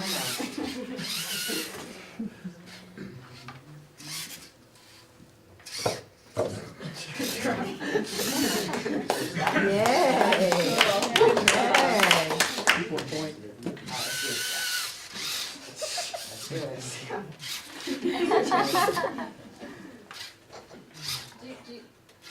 Is it obvious to everyone that one person is going, doing one thing and one's doing the other? So Sam is driving the wheels around with his joystick, and then I'm moving the arm up and down and closing and opening the gripper, as we call it.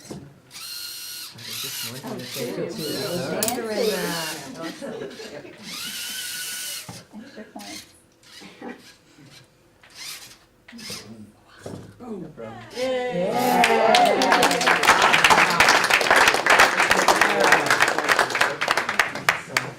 So that's as you can see it, but in the competition, Here's a brief little video. If you can see it, that would be. Oh.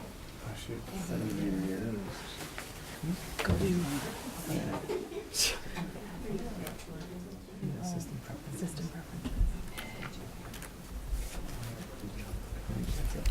Click on over there, displays. So bring your mouse like way over. Do this every day with a smartphone? I know. So it's like a daily thing.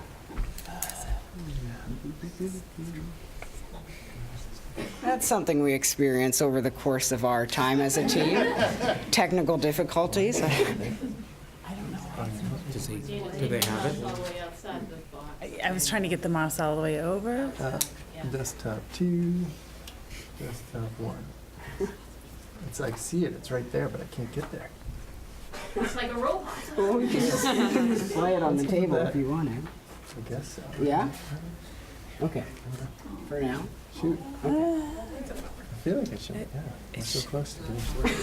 I don't understand. Look at the differences.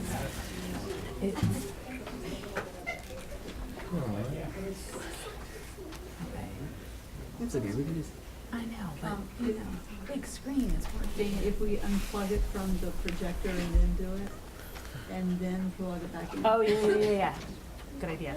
Hang on one second. Troubleshooting 101. Show me your options. Try putting it back in, because I don't think it's show mirroring options in the menu bar. I don't like it. Yeah, we want that. We want that, right? Yeah, so plug it back in. So That's fine. And did I miss something on system preferences? no. It's under display, right? Yeah. Right. Yeah. And that's the other. Yeah. the other one. When we plug it, leave that open. Plug it back in. Well, we just have it. Is that IT when you need them? I think it was on extend and not duplicate. So they were looking at one screen. And the other one mirror. Yeah. It was on mirror. Yeah. Back to the flowers. Try opening this display. I'm gonna execute. No, now we got it. Okay, quick displays. Quick before it gets quicker. You, 2 points for that.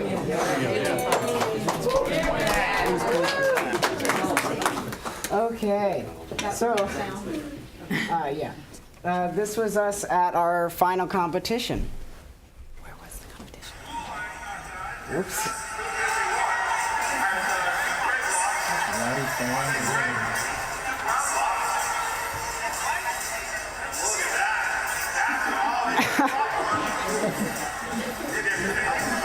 So it's just a really short video, but just to give you an idea of what the environment's like there, we have people commentating and there's a big crowd behind us. So it was really awesome to do that. Jack, you're at Pinkerton? We were at SNHU. Oh, SNHU, I'm sorry. Yeah. I'm sorry. So then we also have a little slideshow that kind of represents our story throughout the whole season. So if you guys want to commentate along with that, that would be awesome. So, yeah, this is just us working during our meetings. That's Daniel and I working on the hardware. This is Jack's basement. That's at our first scrimmage. So if you look at the robot, Yeah. it's not bit much. rough. That's what we started out with, just pushing glyphs around on the ground. And that was our first team flag too. Yeah. And we started to kick things up a little bit of a notch. That's the building of the arm. That was our original design for the 3-stage parallel arm. As you can see, there's This is us practicing in the basement. And then this is our second competition, our scrimmage. that's the 3-stage parallel arm. Yep. Pretty crazy. Noah. Yeah, no, it looks really.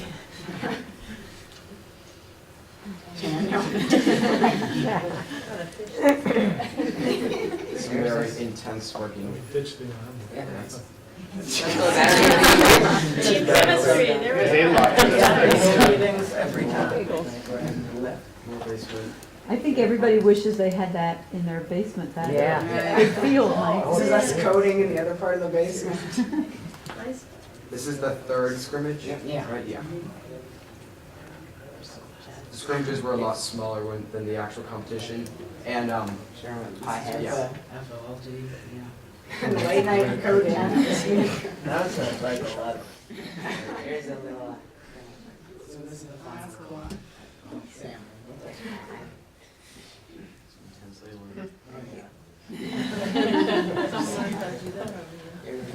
That's great. And then, yeah, this is us at the actual competition. Steve came in. Yeah. It's another local celebrity.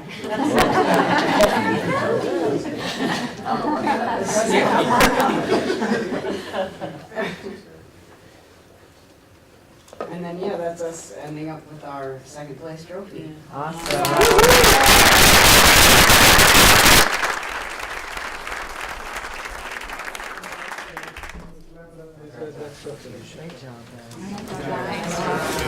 So cool. Thank you for your help. Thank you, Pie Heads. Thank you, I think after doing a Rocking whole it. season of technology. Right, I know, but you know, it's like that's the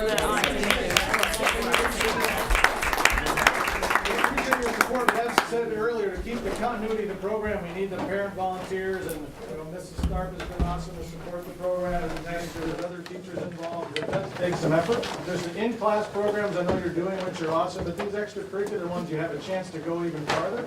And there's a lot of kids, I think, that will really get a lot out of it. So I know these guys did 3 years, so. Can they keep using your basement? I'm happy to help next year. I don't know if I'll take on full responsibility, but I'm happy to help, and the basement's open. Maybe we'll serve in 11. Thank you. Thank you.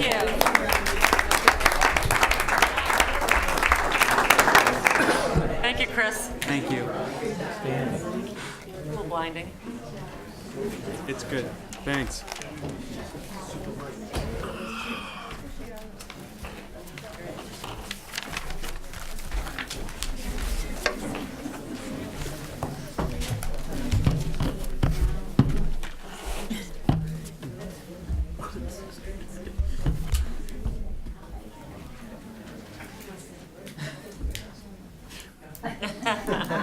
Is it a choice?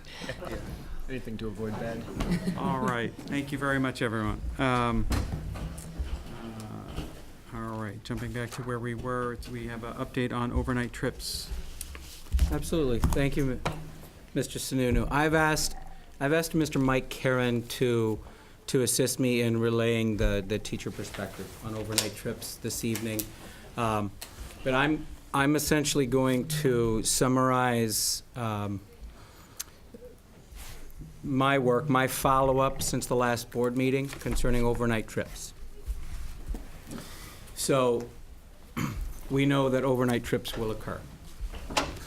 And then the logistics, the how are we going to do this? First and foremost, you need students to go on the trips, but you do need chaperones. Okay, so I have had discussions, conversations, asked the faculty, teachers and support staff, how they felt, where they stood on the trips. With the questions being, are you willing to chaperone an overnight trip? Are you willing to chaperone an overnight trip with qualifications? Primarily, the primary qualification would be a stipend, but there could be other considerations. It needs to work for our family schedule, so I put that out there as well. And then staff not willing to chaperone an overnight trip. So I didn't catch everyone, and I didn't ask everyone. Full disclosure, our preschool teacher is not going to chaperone a middle school overnight trip. Although I asked K through 8, UA, specialists, polled the EAs, and 20 of 23 responded. So I did don't have everyone represented. A couple of staff members who aren't returning, they didn't express their opinion on this. Staff willing to chaperone, 9. Staff willing to chaperone with qualifications, 1 dependent upon family schedule, 5 dependent upon a stipend. So that would put that total up to 15, either willing outright or willing with considerations. Staff not willing to chaperone, 43. So that's 58 staff members. I didn't ask food service, I didn't ask facilities director, et cetera. So instructional staff. So then, well, okay, we need chaperones. Where might other possible chaperones come from? Parent, family, guardian, volunteers. So I foresee that the chaperones for overnight trips will need to incorporate a blended model, which would encompass, I anticipate the need for distribution across the 3 trips: September, Mira Vista overnight, outdoor education oriented, team building oriented trip. September, April, May, as they're presently constituted. So no more than 2 or 3, give or take, staff members, given our capacity. It could be more depending, with the balance of chaperones for each trip from parent guardians. So for next year, Mr. Karen will continue to be the primary logistics organizer of the trips with Tracy and Mary Beth Driscoll, the office manager, and I in support. Beyond next year, we should, I think it's would be responsible of us to take a look at the educational tour groups, such as EF Educational Tours, Explorica, ACIS, Go Educational Tours. There are many of them, and several of them are based not too far from here. So, although chaperones still need to come from the educator, parent, guardian pool, these agencies take care of the planning and logistics of the trips and help to ensure an experience that is lifelong and impacting. So that's where we presently stand. Our 8th grade trip will leave in, is it 3 weeks? 3 weeks from yesterday? 3 weeks from yesterday. And our 7th grade trip will go in May.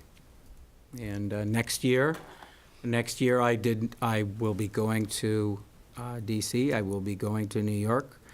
I did not go to Mira Vista since I was a first-year principal and it's the 2nd week of school. I anticipate needing to go to Mira Vista, and I will happily do so. But that's where we're at. And I want, as I've had conversations and talked with teachers through, over the course of some time, I feel it's very important to, have a sense and understanding of why they feel the way they feel. So, Mr. Karen? Thank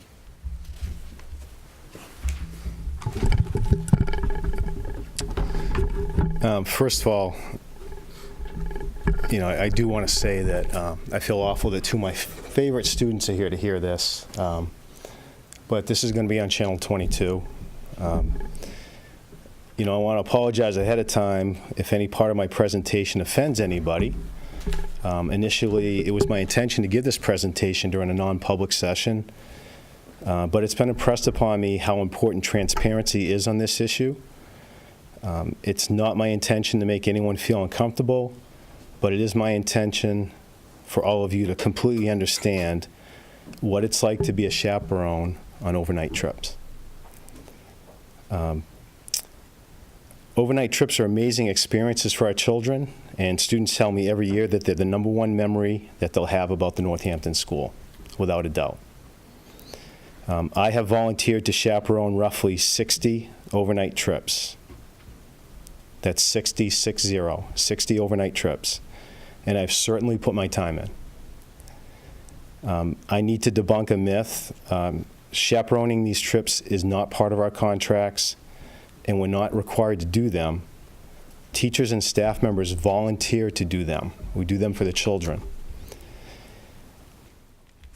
For the first time in 25 years, I will not be volunteering to chaperone overnight trips anymore. And it's my understanding that not one single Northampton School middle school teacher or unified arts teacher will be chaperoning next year's trips.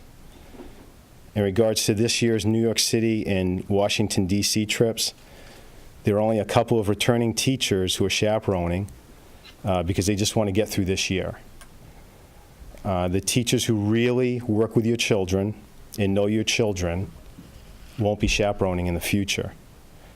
The question is why? There's a higher risk of liability, and our personal reputations are being affected. We no longer feel that the reward for these overnight trips are worth the high level of risk for us. We know that there's a perception that these trips are considered a vacation for teachers, and we honestly feel that we're taken for granted. That this is somehow, again, a required part of our jobs. Stipends and compensation are not the issue. They're clearly not the issue. Going on overnight trips has a personal cost for teachers that they're willing to accept.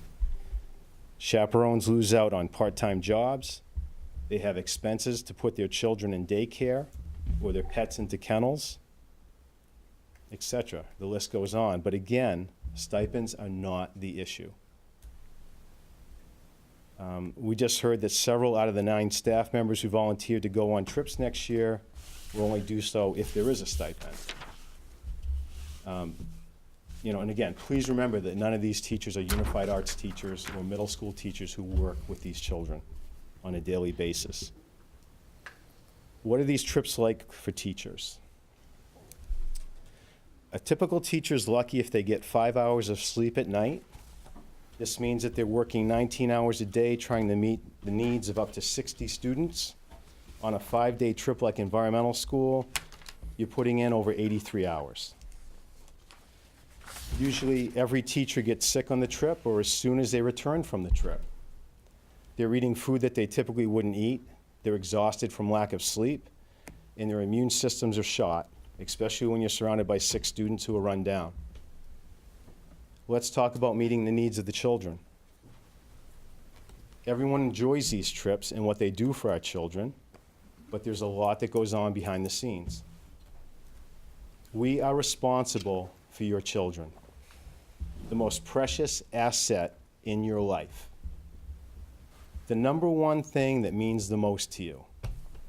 We do not take that responsibility lightly. I do things for your children that I would do for my own children. The following are some of my own examples, but every chaperone here has experienced some of these things, or they could even add to this list. I get on my hands and knees and I clean up vomit on buses. I have taken children to the shower facilities in the middle of the night, covered in vomit, diarrhea, or urine. I have cleaned feces off of walls and floors from students with psychological issues. At parents' requests, I've woken children up at 2:00 a.m. so that they can go to the bathroom and not wet the bed. If they wet or soiled their bed or sleeping bag in the morning, I quietly take care of things in order to protect the child's fragile reputation so he won't be made fun of. I give out all kinds of medicine throughout the day and night to multiple children, and I have to get it right. You can't make a single mistake. There are no redos, not when it comes to dispensing medication. I've lifted a needy child up onto a toilet and supported him so that he could go number 2 in front of me. Believe me, he was as embarrassed as I was, and I would do it again and again if that's what I needed to do to support that child. A child severely sprained her ankle at the top of a mountain. I carried her down that mountain on my back for 2.5 miles. A few weeks later, I had to have an $18,000 knee surgery. Again, these are my experiences, but every teacher has done some of these things or even more. We handle student disagreements, heavy discipline issues, homesickness, phobias, anxiety, illnesses, dietary restrictions like gluten-free, dairy, soy. We handle OCD. One woman told me I did a fantastic job with her son. Got him through, wish that he had had that experience before. Never said he had OCD because his routine got off at environmental school. He had OCD issues when he got home, and that parent never talked to me for 3 years. No records of it, never told us. We deal with severe allergies. We reassure anxious parents. We make ourselves look silly by role modeling crazy dances so that everyone can take a risk and participate. This one's not about me, but one teacher even went on the trip when she was 8 months pregnant. That is the level of dedication that we're talking about. 8 months pregnant, she went on a trip. We give you children, your children, and our children everything we have all of the time because they deserve it. They deserve it. And then we come back from our vacation, totally spent and exhausted, yet completely proud of ourselves that we met the needs of the children and we gave them the time of their lives. And what we come back to, very rarely do we get a positive email thanking us for all that we did in meeting the needs of the children. Instead, we usually make a pact to not read any parent emails over the weekend, to wait until that Monday. Because we know we're usually going to get a few parent emails questioning one of the 1,000 exhausting decisions that we had to make over the course of the week. Even better, sometimes we get the following. Now, please keep in mind, I am not blaming the SAU, and I'm not blaming administration. I want to make this very clear.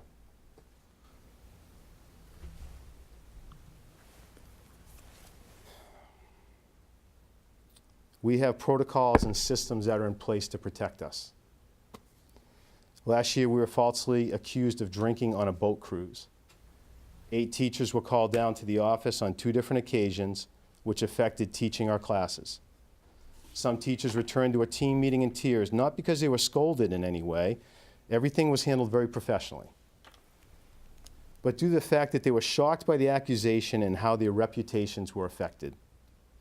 Unfortunately, this happened just prior to a school vacation, and there was a buzz throughout the community, and another student admittedly made up a story about seeing another teacher drinking and popping a bottle of champagne, and then things continued to spiral and get out of control. Now, in the past, I would have been called into the office as the coordinator of the trip. They would have said, Mike, we had this allegation. I would have said, hey, call the boat company. There was no alcohol on that boat. Nothing was served. There was no alcohol present. It would have been done. We would have moved on.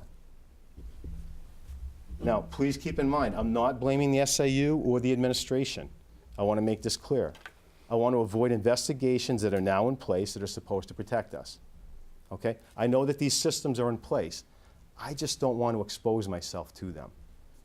Earlier this year, there was a claim by a parent that I was critical of middle school girls for not participating in activities because of their menstrual cycles. Now, anyone who knows me knows that I'm one of the biggest advocates for women's rights, to the point where other guys give me a hard time about it all the time. I would never say something like that. Unfortunately, there was a formal investigation. I was told to clear my class schedule for the afternoon, and I was told to bring union representation for my own protection, even though I'm not in the union. Fortunately, there was a parent present in my class who stated that I never said that. Children were interviewed, and the result was that they said that I never said that, and they loved and adored me as a teacher. Well, that's fine, but I didn't sleep for 4 nights. And I was worried sick about it until the investigation was complete. Now, in the past, people would have been directed to talk to me. I would have explained exactly what happened, and we would have moved on. Misunderstandings happen all the time. Now things are different, and I understand that, again, you have to have these investigations. I just don't want, I want to limit my exposure to them. I don't want to go through those anymore. In my 25 years, I haven't had a single investigation. 25 years. So now I've been formally investigated 2 times for things I didn't say or do. So how many investigations do I go through before people start wondering about that Mr. Karen who's being investigated all the time? After all, the nature of my job itself requires me to take many risks. My reputation, which means everything to me, gets damaged. For me to limit my exposure in potential investigations, I need to stop volunteering for overnight trips, and I need to limit some high-risk activities that I volunteer to do with students after school. I used to take 10 high-risk students who didn't play sports. I'd do outdoor activities with them. I would do community service. I would take them to movies. I would take them to skateboard parks. We'd work on social skills and misperceptions. We'd do sleepovers in the schools, all at the cost of spending less time with my own family. I would never consider doing this now. I wouldn't take the risk of volunteering after school to do something like that. Let's get back to the overnight trips, the exposure. As parents, just ask yourself this one question. Does your child do everything that you ask every time that you ask? Of course, the answer is no.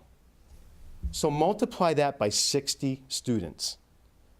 No matter how many times you explain it to them and give examples, they're always flexing their independence muscles and learning from their mistakes, just like you parents did when you were children. It's part of growing up. We make mistakes, we learn from them. With that said, things are going to happen. They're going to happen. On a recent trip, 17 students, all in different situations, did not show up on time. In one example, students were told, you have 15 minutes to shop in these 3 stores, and we'll meet you right here. 3 stores right in front of us, we'll meet you right here. We went over this several times. We repeated it out loud. Where are we going to meet, guys? Right here. What time? 15 minutes. One more time. Where are we going to meet? Right here. 15 minutes, right here. Do you know what it feels like when students don't show up on time, when they're missing?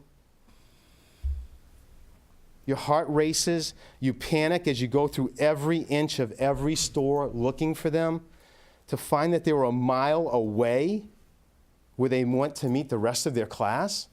A mile away.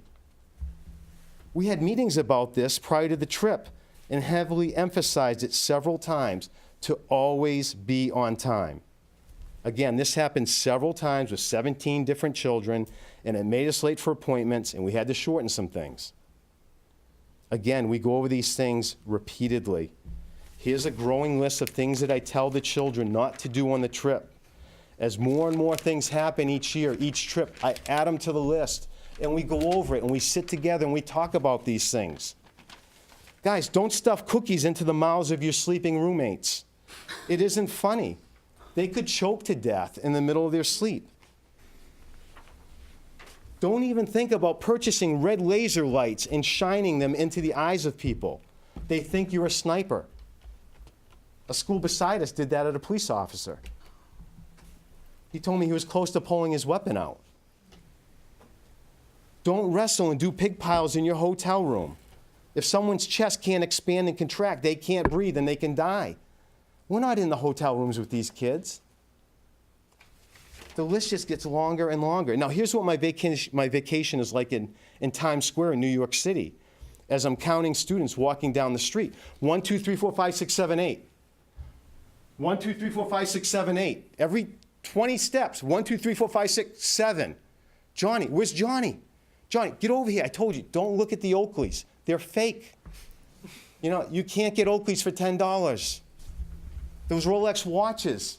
No, you can't get them for $20. They're fake. Even if they're stolen. They tell you they're stolen. It's a scam. They're fake.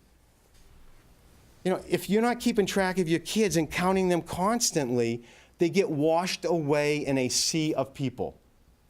It happens like that. You're on point every second, all the time. One year we had 18 students bring cell phones on the trip after parents and students signed a contract stating that they would not bring them. We know the parents knew about the cell phones because they were texting their children. We don't give students the ability to use unfiltered internet in school. So why would we allow it in unsupervised hotel rooms? We had students creating totally inappropriate videos in their rooms. We have dealt with sexting issues.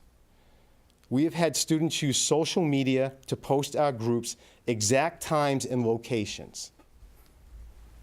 We had students going to a Hooters restaurant for lunch, and then the parents didn't support us when we tried to discipline them. They said it was a family place. We have had serious medical incidents. We have dealt with a student who said he wanted to take his own life, ran off in the middle of the woods in the middle of the night. We've had students flashing gang signals in the city on the bus. In a heavily supervised situation, a male student from another school did something physically to one of our girls that made her very uncomfortable. In the city, we have students get offered free items like CDs from vendors, and then when the students walk away, they grab them by the arm and they try to intimidate them into giving them money. We had a female teacher intervene, and the guy grabbed her by the arm so hard it left a bruise, called her the B word, and told her to stay out of it. This happened more than once. 2 students were sharing a bed, and 1 student was made to feel very uncomfortable. That's all I can say about that. We had riots in Baltimore 1 week after we were in the same exact location outside Camden Yards. They rioted in that spot a week later. You could feel the tension between the police and the residents of Baltimore as we walked the streets. It was a powder keg ready to blow up, and it did. It's very difficult for us to go into any student's room with another adult due to false accusations and formal investigations that could happen. I could knock on the door and say, hey guys, is everybody decent? Oh yeah, Mr. Karen, come on in. Help us fix this. And then some kid comes out of the shower. Mr. Karen saw me naked. Things like that could happen. We're terrified. The list goes on and on. I could give you 50 more examples. I think you get the point. But you need to know that these things don't happen just here at the Northampton School. They happen to every school that goes on overnight trips. Every one of these incidents has been shared with either the past or the present administration. Many of the times, administration was actually on these trips when these things happened. People also understand that these allegations just don't happen on the trip. They also happen at the school. They happen on a daily basis here at our school. But that's part of our job. This is what we do. We're talking about volunteering and chaperoning and exposing ourselves to even more liability. I'll give you a couple examples. Teacher was accused of peeking in at students changing in the locker room here at our school.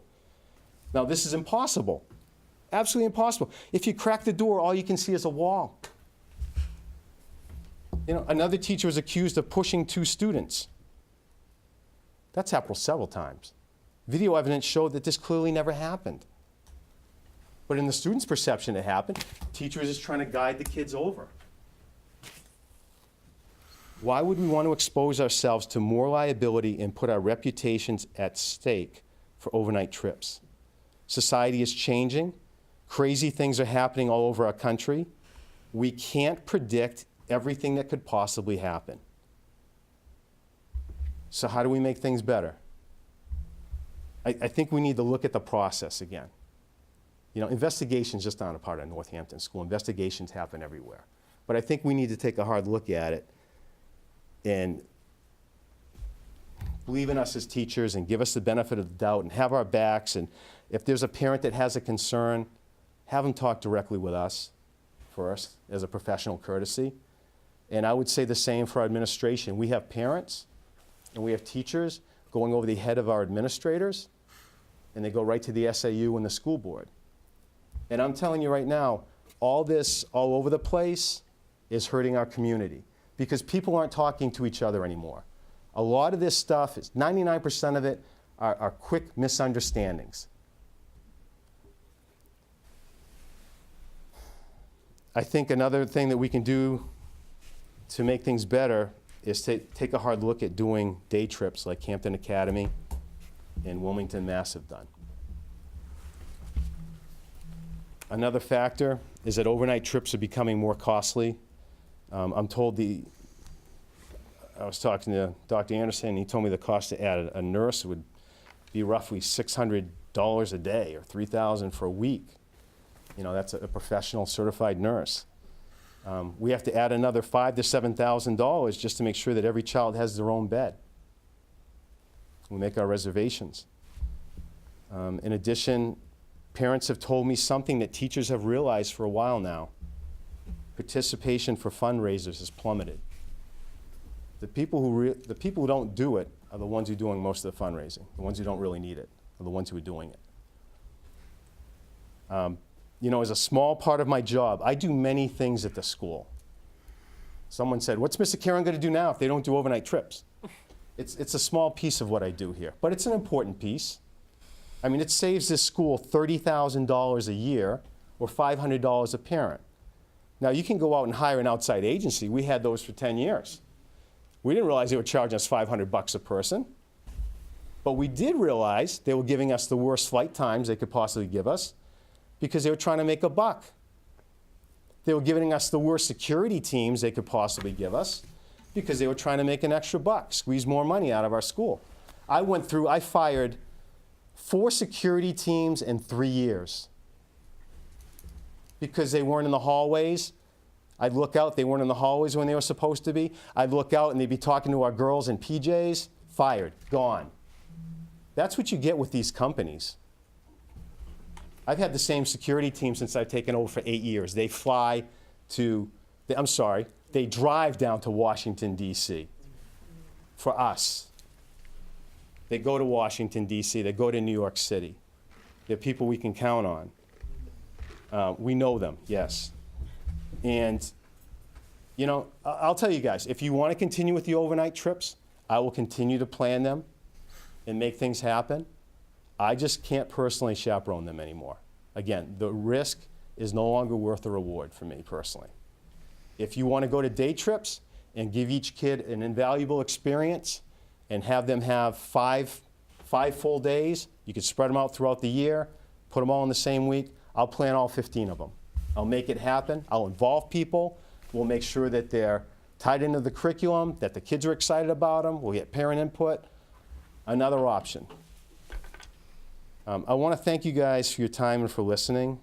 And at this point, before you guys ask any questions, if any of you want to make any additional comments, I mean, I don't want to speak for everybody, but if there's something that you'd like to share, please take the time, and if not, we can answer some questions.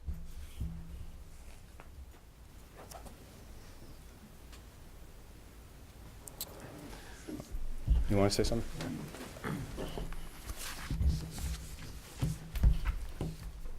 Deb Vasconcellos. I've been at Northampton School for 31 years, and I would just like to say that we expect things are going to happen. We work with adolescents every day, and we are up for dealing with what happens. And I can say for me, what I'm not up for dealing with is accusations, false, gross accusations that could ruin my career. We had an amazing trip last year. And when you go on a trip like this, it's all the little things that you wouldn't even think of that make it amazing. It's the nice weather and not dealing with torrential rain. It's the buses being on time and getting through the traffic because there isn't a march going on. It's the kids not using their cell phones and being nice to each other and respecting each other. And when you go and the tour guide says, wow, your kids are so well prepared. They ask the best questions. They are so knowledgeable. We have so many kids come through here that just don't have this knowledge. When the security guy is like, hey, I'm going to see you down in Jersey, right? Because they want to be with us. We came back from that trip. It was amazing. We were excited. You know what? We're used to not getting thanked. We don't do it for the thanks. We do it for the kids. And so, yeah, we were just happy because it was an amazing trip. The kids were amazing.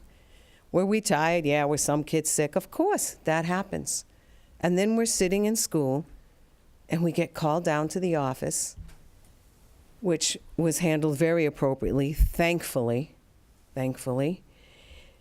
But as members came back, they couldn't share what the issue was. And so, of course, my mind starts racing. And then I get my turn to go down. And I find out the accusation is that I or my colleagues might have been drinking. And I was relieved that it was only drinking. Because I had been in kids' rooms at 3 o'clock in the morning who couldn't sleep, who were anxious, who were stressed, rubbing their back, trying to, many texts back and forth with parents, of course. But I left with a sigh of relief going, wow, it was only alcohol. That's pretty sad. It's pretty sad. And especially for someone who maybe has 10 drinks in a year, I thought it was almost kind of funny. Yeah, drinking, sure. So that just shows you. So I was relieved that it was drinking. Because boy, if I had been accused of assaulting a child, I don't know how I ever would have come back from that. And those are situations that we are in on every trip, and we do it willingly and lovingly. And we treat these children like they are our own, and we do for them whatever we would do for our own children. I have been in education 40 years.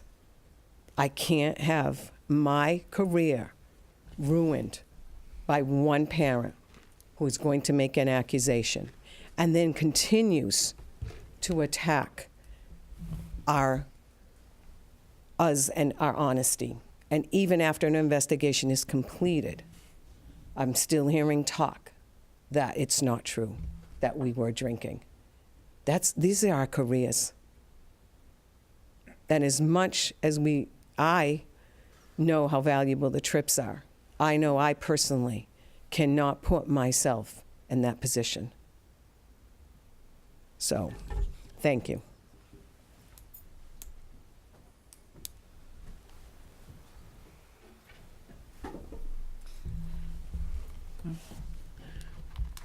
Questions, comments?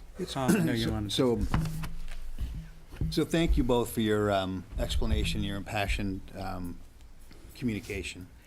It sounds to me, and I just want to make sure I understand this, 60 trips we do for the kids, you truly love the children and have done amazing things for them, yet something's changed. And when I hear about what has changed, it sounds like it comes down to the nexus of the investigations that occurred last year. So I have a couple of questions for you, Dr. Sullivan. When a parent reports a violation of school or SAU policy and it's reported to anybody, a peer or an administrator, do they have a responsibility to share it so that it can be investigated? Does the parent? No, if I apologize. If a parent reports a violation of school policy to a teacher or an administrator, does the teacher or the administrator have a responsibility to share it up the line so it can be properly investigated? Yes. Okay, so just hang in there with me. I'm just trying to, so if someone reported something, Right. someone else had to report it up because it's their responsibility because there was a report of a violation of policy. Are there processes then in place to do an investigation to understand whether or not it's a valid or an invalid accusation? The process would be to start an investigation, yes. And I know you can't share the details. Last year, were the investigations held, and were they held, in your opinion, fairly and accurately? Yes. And was any action taken against any of the teachers that were falsely accused? No. All right, so the process worked. Well, it worked because it was a false accusation. It was a false accusation, okay. I think that's important to understand that there are processes. They're not just here at Northampton. They're in every major institution. I get it because people are worried. Now, I'll also say that I've heard talk about mistrust. The administration that's here wasn't the administration that was that was here then is not the administration that's here now at all. So that's my first set of questions. Secondly, something changed before just this false accusation conversation, because last time when you came here, Dr. Anderson, you actually came saying, I have new ideas about the process, about the trips, and something triggered that. What was it that triggered the initial conversation? Was it teachers saying, hey, I was falsely accused? Was it teachers saying, hey, we're not getting a stipend anymore? Was the teacher, I'm not anymore, was the teacher saying we want a stipend? Was the teacher saying we're not getting comp time anymore? What was it that triggered it? What triggered the initial conversations about continuing the trips? Yep. In my conversations with teachers, they expressed their reservations about continuing chaperoning the trips. So we had conversations about, well, first this year, first and foremost, and then alternatives, alternative activities, alternative trips. Got it. Which weren't necessarily overnight trips. Got it. Was there conversation about past comp time being shared, being given to teachers, because they were working overnight? That was a part of the conversation, but I would agree with the characterization that it was a minimal part of it. I believe teachers appreciated if they were gone 4 nights, you got 2 days, however it worked. But that certainly wasn't, I do agree and understand the assessment, that wasn't why they did it, but appreciated it having happened in the past. So then the board said, because we know it's not, you asked if it was against policy, the SAU doesn't do comp time, so then we said, okay, we'll offer a stipend. We offered a stipend. We thought it might work out, and now it's not working because it's not a board budget situation. It's the teachers, for the reasons tonight, don't want to chaperone anymore because they're concerned about their reputation and about false allegations. Is that fair to Yes, say? two of the reasons. And I'll just share the numbers again. Staff willing to chaperone, 9. Staff willing to chaperone with qualifications, a total of 6. Staff not willing to chaperone, 43. So I guess the 2 last things that I have to say, just as observation, is I've sat here for a couple of years now, and I've heard time and time again how amazing the trips are for the students, how important they are for the curriculum, how wonderful the students are on the trips. And now it sounds like because there was a false allegation on one trip 1 year, we're willing to give it all up instead of finding a way to make it work. That is not resilience. And I don't think it's teaching our kids the right thing. And that's my opinion. So thank you. So, thank you, Mike, Karen, for that. And I'll shake your hand. I've sat here for 3 years and I've listened to how wonderful our kids are. And I've bit my tongue because they're not. They're kids, okay? My kids are wonderful, but they're kids, okay? We have glazed over the fact that they're kids, and I'm just hearing for the first time the real problems that associate with these trips. And I don't doubt one single iota of anything you said. These trips are hard, and they always have been. They're not getting hard last year. They were always hard, okay? And so part of the problem lies in this room with the honesty that we have with each other. When we get up and we report out how wonderful the trips are, I understand the intent. Nobody wants to come in and publicly say, oh, it was tough, the kids were bratty, and da-da-da. But because of that, we operate under the assumption that, all right, this is an important part of the curriculum, we'll continue to fund it. And Mira, here's the interesting part for you, is that the school board has nothing to do with the decision about these trips, except to fund them. We control the budget of the school and the policy. So when we're asked, hey, we would like to fund these trips, they're important to the curriculum, they're important to our kids, our teachers enjoy them, the kids are wonderful, we say, okay, we funded them again this year. There's money in the budget for that. School board did not cancel the trips. School board did not say, we need to look into the trips. We don't think we should support them anymore. Last school board meeting, just to be clear for everybody, was the first time we have ever heard anything about problems with the trips or teachers not interested in doing the trips, putting themselves at risk for accusations and all that. So it opens up a big can of worms that we're learning, which I think the staff has known about for quite a while. We're hearing about it for the very first time. And so so I'm having trouble sort of balancing it all now, getting all of this New information. sort of brand new new. information and more of a honest assessment of these trips. I don't doubt it for a second. But so I think as a governing board that budgets for these trips, I am inclined to look at that budget number and the money that we're placing towards the trips and have another conversation about budgeting for the trips, because they sound disruptive, and it sounds like it's not paying off against the curriculum, against the experience. I'm sure it's a great time for the kids because it's a trip, right? But as far as it connecting to an educational experience, a growth experience, as far as it being healthy for everyone involved, it doesn't sound like it is.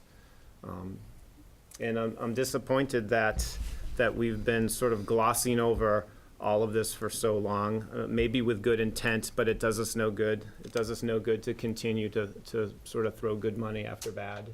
And I think an honest assessment, and I think a communication to the parents. I've had umpteen parents come up and talk about, why is the school board canceling the trips? Why is the school board doing this? The school board isn't doing jack.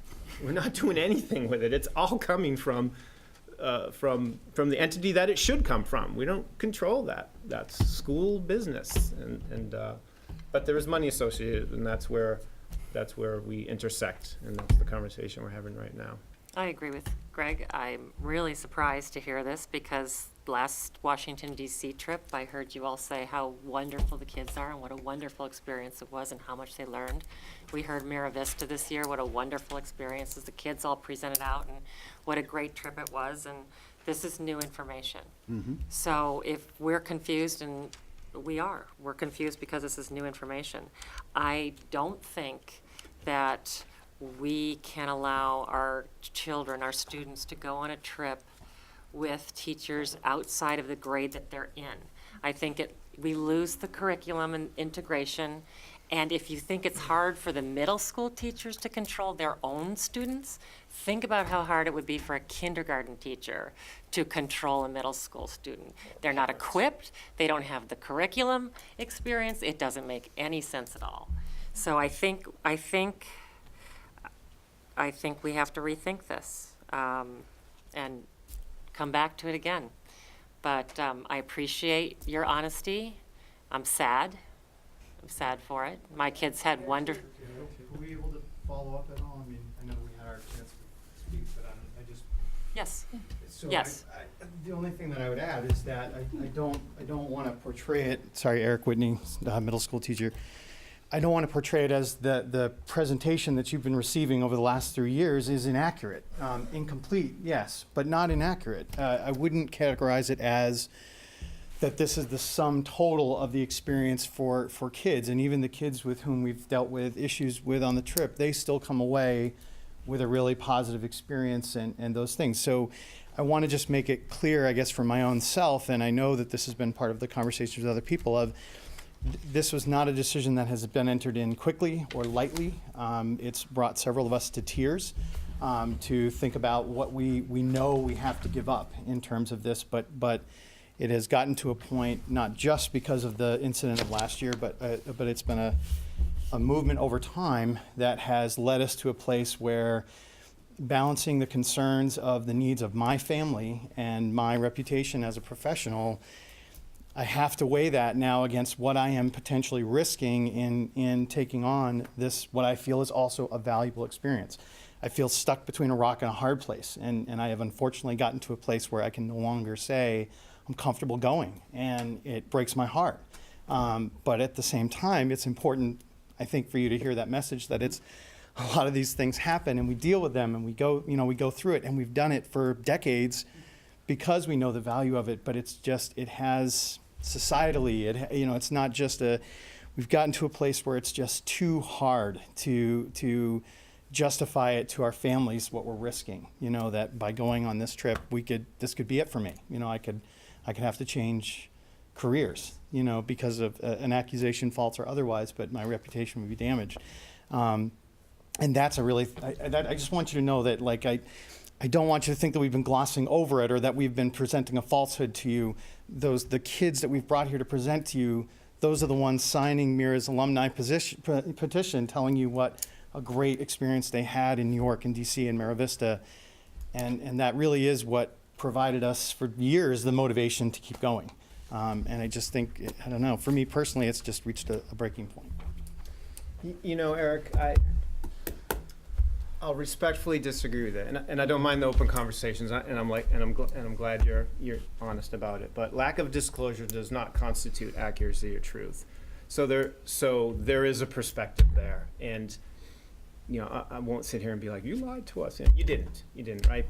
But not everything was disclosed. In fact, a pretty picture was painted.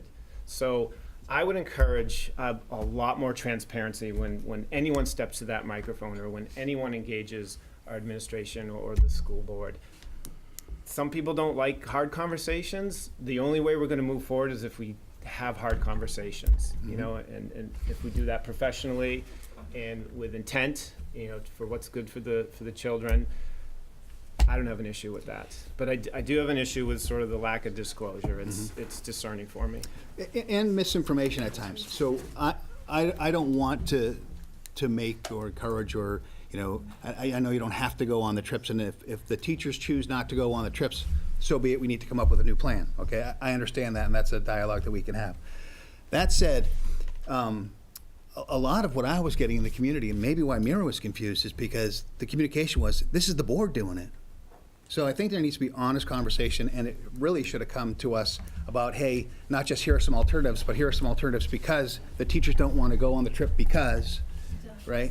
Instead of it being, hey, here are some alternatives, we can make it work. So I think that, again, honest communication, not just here, but outside in the community is critical.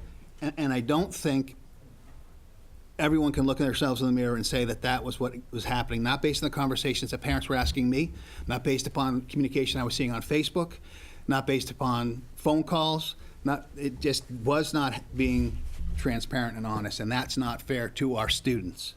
Mira, thank you for your courage. I'm really impressed with what you did, and I'm sorry that you had to go through that, to hear that your hard work was for a different reason. Can I share one little example of, I'm not sure what year this was, 3-4 years ago in New York City.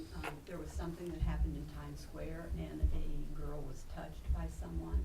We dealt with that. We called parents. When we got back, police were notified. It was an amazing trip, but this one yucky thing happened. We didn't come and say, hey, school board, guess what? This one yucky thing happened. I don't know if we should have done that. It was dealt with. The police were involved. We had meetings with the parents. That piece was really yucky, but it is an amazing trip. And so I'm sure we came and said, oh my gosh, it was an amazing trip. I just think there's a balance. I don't think we can come. If somebody said, how's your day today? I'm not going to tell that person all the little issues I had to deal with because, it was a great day and there was a lot that happened in the classroom. It was wonderful. And yes, kids are kids and those things are going to happen. So I understand that it feels like that was glossed over. I feel like every year we come back and it's an amazing trip. It wasn't a perfect trip. Some years it's less perfect than others because of various things, but people that see our students, your children, tell us what an amazing group they are. And they are, and that's what we come back and share. And it's relative to the other schools and the other kids that they're seeing. And we do have a special place here and special kids and families, and and so that's what we come back and we share. I would just add to that, in the sharing of what happens, there's also the piece of the students that come with us to share their experiences. Our job is, those issues come up, we keep them as confidential as we absolutely can, and to come back from the trip and this is not the appropriate venue when we're showing our slideshow and sharing the highlights and what they learned and what they walk away with, to then lay down and say, all right, this happened and this happened and this happened, these are all the awful things, because we keep that away from them as much as possible. Obviously last year's, it's not possible. The trip was great. It was the after the trip where it was really challenging. For me personally, I said in the process that this year after that, after every year I go on the trip, I'm excited. It's the highlight of the year for me to see how the kids grow and change and take on that level of responsibility and what they learn and what it inspires kids to do. And kids have become political science majors. Kids have decided to go to American University because it's one, I mean, story after story. I have lists of great examples. However, I can't go through that again as a professional. And I think, you go in things with bright-eyed and until it happens, until you're called on those on a false accusation, it's devastating. And the trip was amazing. The kids were amazing. All of that was true. But the level of risk that it involves needs a certain level of support and confidence in our community that I don't feel is there.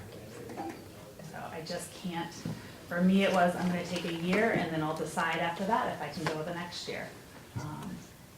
And through the process of this year, I've made the decision that I can't do the trip again. So maybe I processed it differently because I just listened to my parents speak for 30 minutes about the trips aren't always awesome, but then I heard a lot of people saying, no, sorry, they are awesome, and the kids are perfect. That's not what Mike just said. And I know he gave examples through the course of time, but just sort of statistically in law of averages, there are issues. There are issues probably every year I've sat on this board. There's issues, and we hear about them in private. And so I do understand that obviously you're not going to march the kids in here and talk about the bad things. That's the good time, right?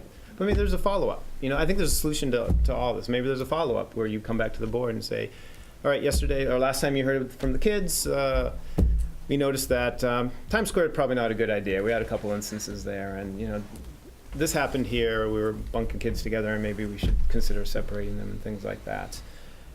At least there would be some transparency around some of the real issues that you guys are dealing with, because we're here to support you as well, and we've supported, and then all of a sudden in the last 2 months, it's been a complete reversal. So we're caught off guard right now, and we're processing a lot of information that we just got. Greg, I think we go into this because we work with kids, and kids we're humans, they make mistakes, and especially adolescents. So we go into this with the thought, stuff's gonna happen, and we're gonna deal with it. It doesn't mean it's gonna ruin the trip.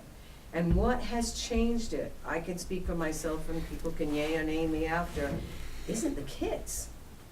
So I guess I'm a little miffed that the focus is on that we haven't been transparent. It's because we expect stuff's gonna happen, and we're not saying, I have never heard one teacher say they're not going on the trip because of the kids or the kids' behavior, okay?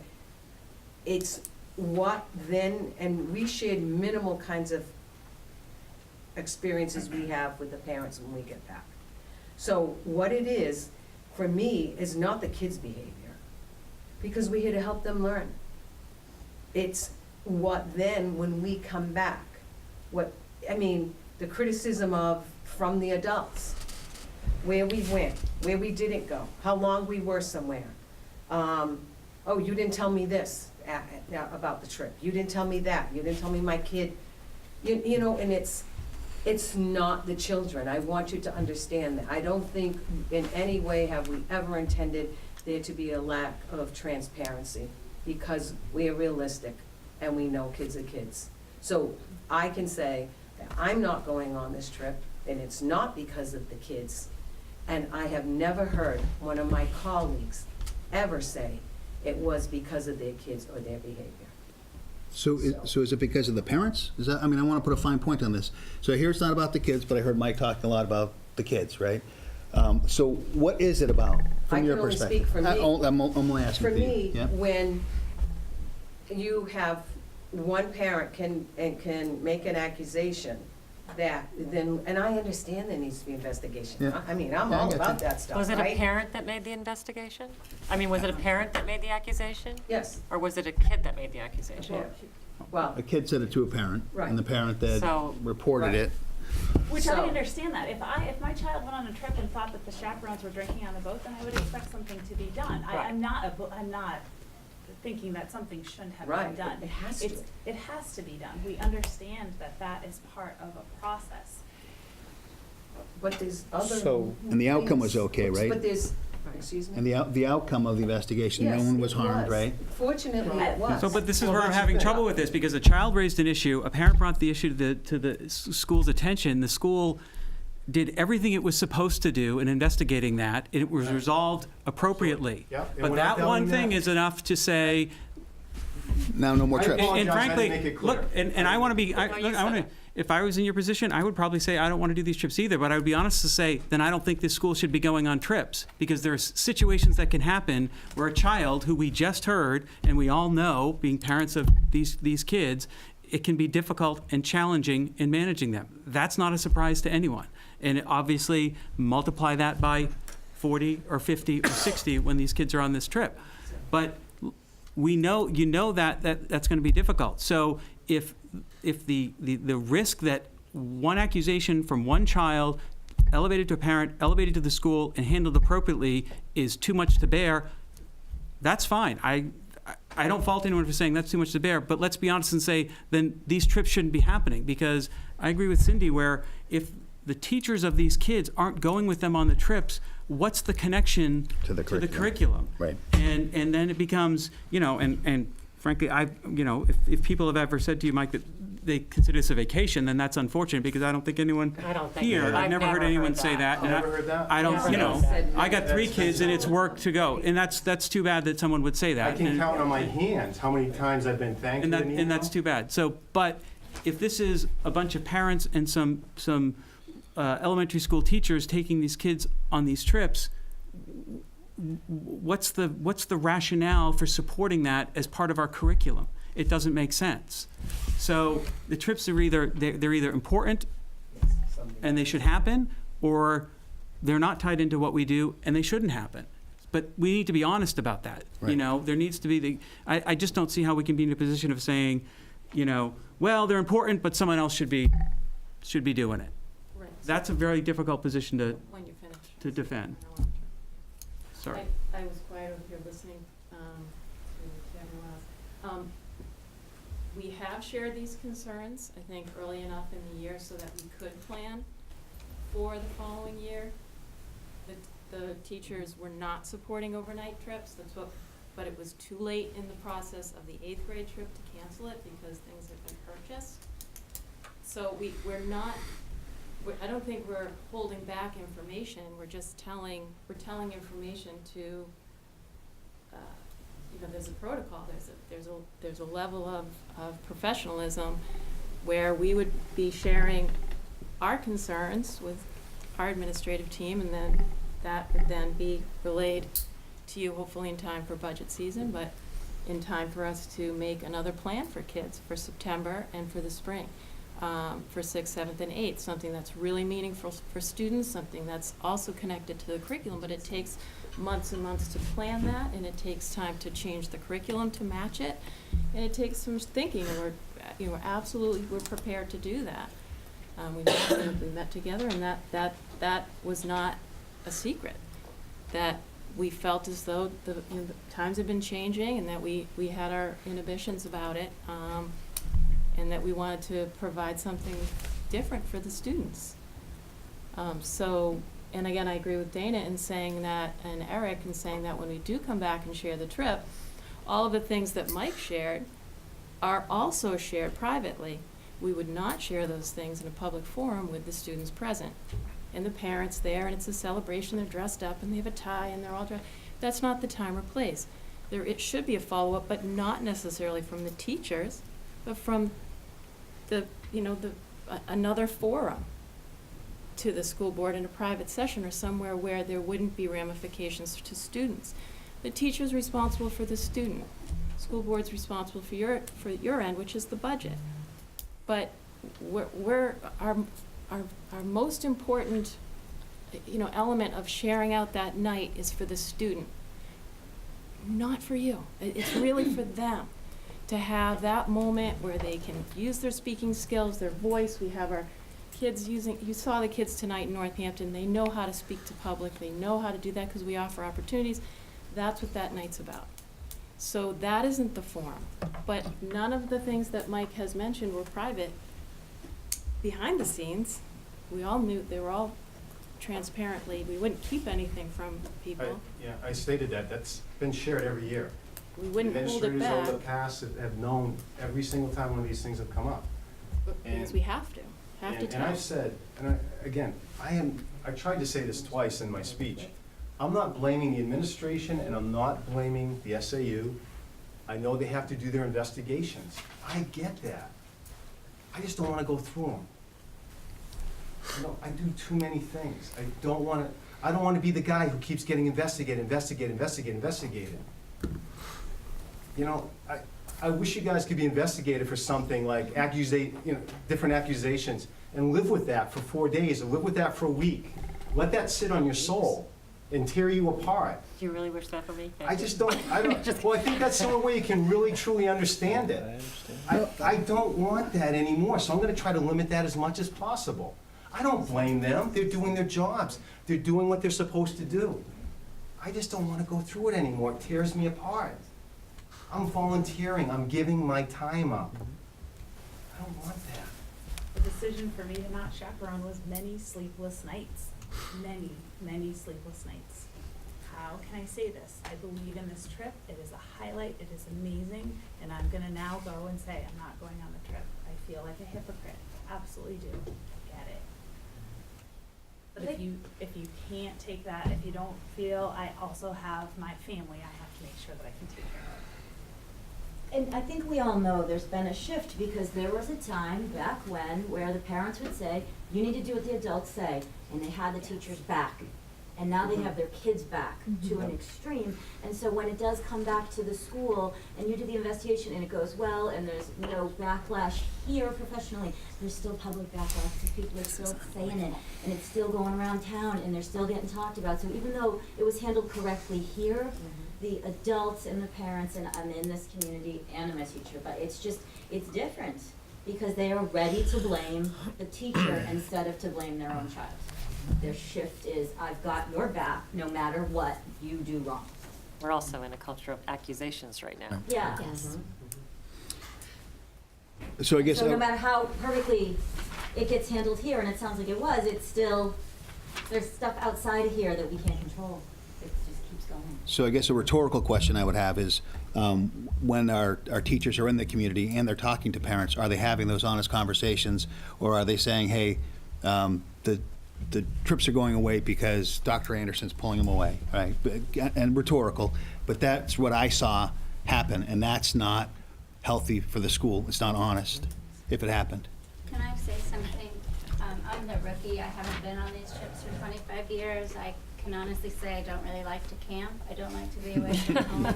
I don't like leaving my family. And I have like a little notebook of all the things I hate about camp. And it's all sort of in jest and it's become kind of a joke. However, I would say this past year was one of the best years I had. When we switched to a 6-7 swing, that was probably the first time camp came up. How am I going to leave an entire 7th grade behind for a week, which I'm responsible for while I go on this trip for 5 days, in the first full week of school? We had many long meetings over the summer to how to coordinate that. It's not in my contract. I'm not obligated to do it. We worked really hard, and because Brenda and Eric agreed to pull down the fort in 7th grade, we could make the trip go. After that trip, we are in flux with middle school and team models and shifts, and that's going to continue because of our enrollment issues. We've worked really hard to try to make everything stay the same. But the fact is, things aren't the same, and that's not necessarily a bad thing. Right. We have a new administrator. We did meet in the fall as a middle school with administration. I think that sometimes, and I'm only speaking for myself, when you do something over and over and over again for 3 decades, Mhm. it might be a really good time to look at that and say, as painful as it may be, as hard as it's going to be, because this is a legacy, this is a God-given right, you know, that these kids are going to go on this trip no matter what. I don't necessarily agree with that. I do think that we are a pretty talented staff. Mhm. We do have support and resources, and we did do a brain dump early in the fall. We had already gone to camp, other trips. It was decided by the teachers that they would continue this year because it was too late, you know, to tell a kid who's just starting 7th grade, oh yeah, sorry, that's off the table.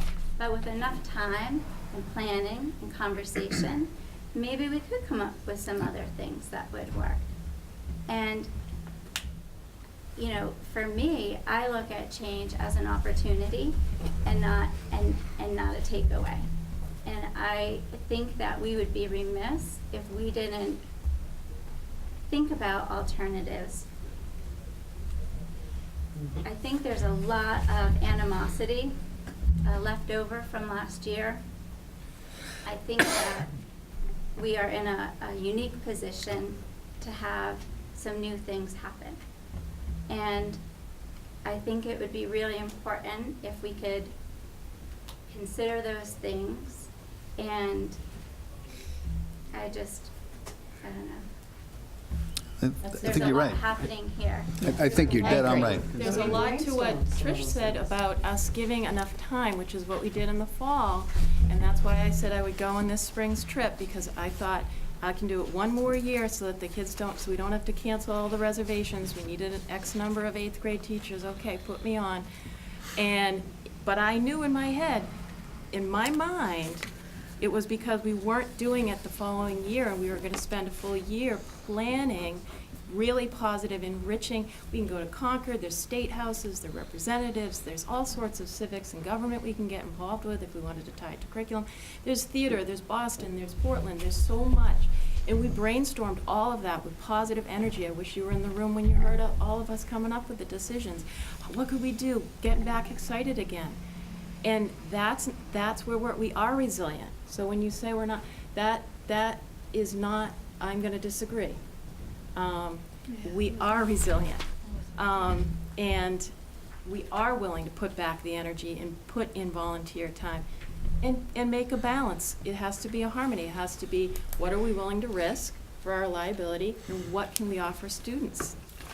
And that's a balancing act, but it can be done, and that can be done with all of us on board and with enough time. You know, we can make it happen. So if there's miscommunications that happen in the community, I know that did happen, that's something we can clear up as well. I think that's my biggest concern is miscommunication and a pattern of miscommunication over several years that I think is not healthy for our students and creates animosity between the teachers, sometimes elementary teachers and middle school teachers, sometimes teachers in the board, sometimes teachers in administration, and it's not fair to the students. Now, if you all come back with recommendations for change, again, we don't run the curriculum. That's you guys. But the feedback that we got after the last school board meeting in terms of the list of things that were presented and how they actually tie back and whether they're being recycled from other grades was not positive from my constituents, right? So I think we need to be more creative, and it's not a God-given right. And you know, I think change should happen. And if this is a time to hit the reset button, let's do it. But let's do it candidly and honestly, and not this back alley stuff. We agree. Back alley stuff's no good.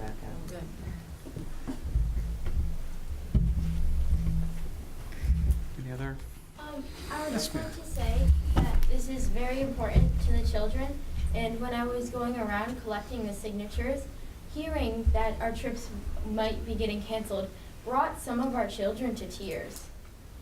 This is important to us, and we understand that stuff has gone on in the past, and I'm not blaming you guys for having this all go on the trip.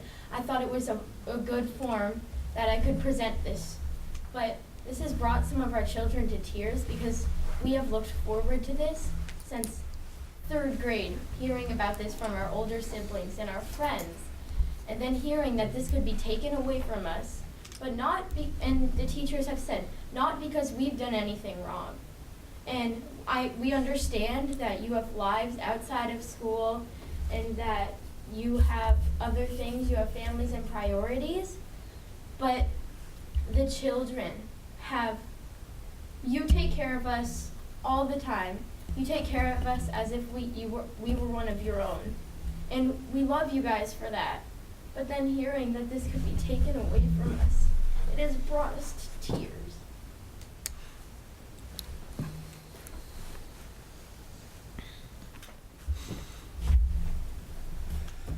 Us too, Mayor. Us too. I cried in front of my boss. He doesn't Yes? I think she did want to say that she wanted to make This sure might be you a knew that she record. wasn't blaming you guys, and that she thought it was the correct forum to bring the conversation up. You did a great job, Mary. Not as a blame. Great job, hon. As a venue. Thank you, Mira. All right, any more? So what are the next steps? Are we going to go back to the teachers and say, can you come up with some alternatives? I think that's up to the administration and the teachers to keep working on. Teachers and I will flesh out our our proposed trips moving forward.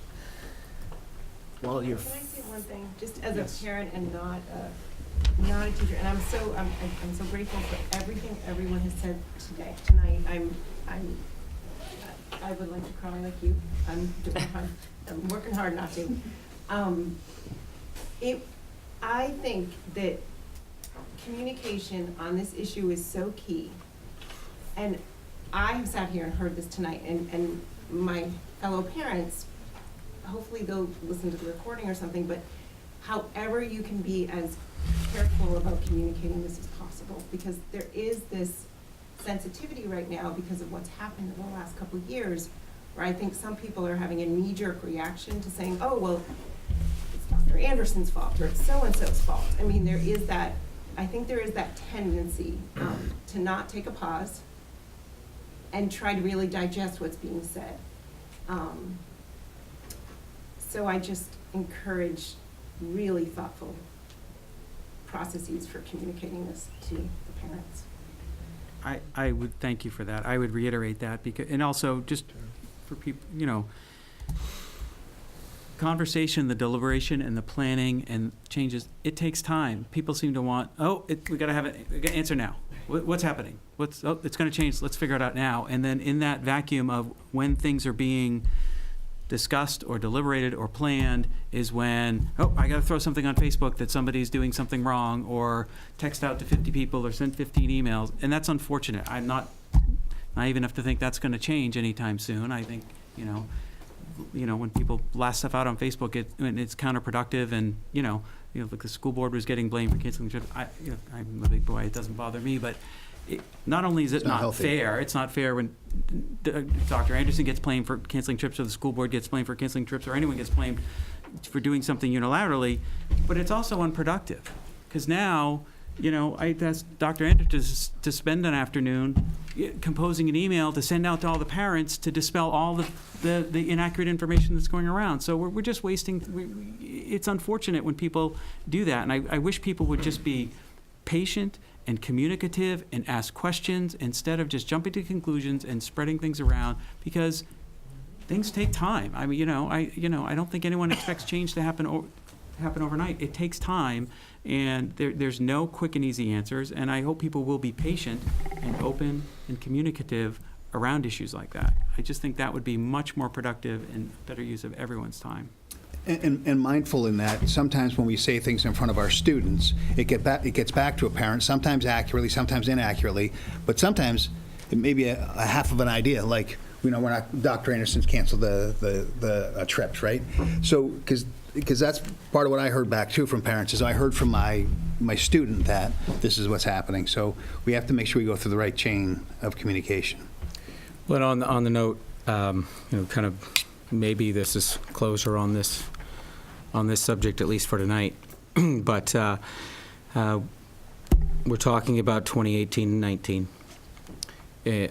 Professionally, I would like to do everything within our power, my power and our power, to see 2018 and 2019 through, and really put a concerted effort into how each and everything that we do outside, off of this campus, outside of these walls, is inherently tied to the curriculum, why we do it, why we go, whether it's 5-day trips or whatever down the road looks like, that we have it spelled out and we articulate it to each and every person in the community. So I know we'll have further discussion regarding 2018-19, but I believe that thinking about our students and how they are reacting, understandably so, and we all feel for them whether they're our kids or not.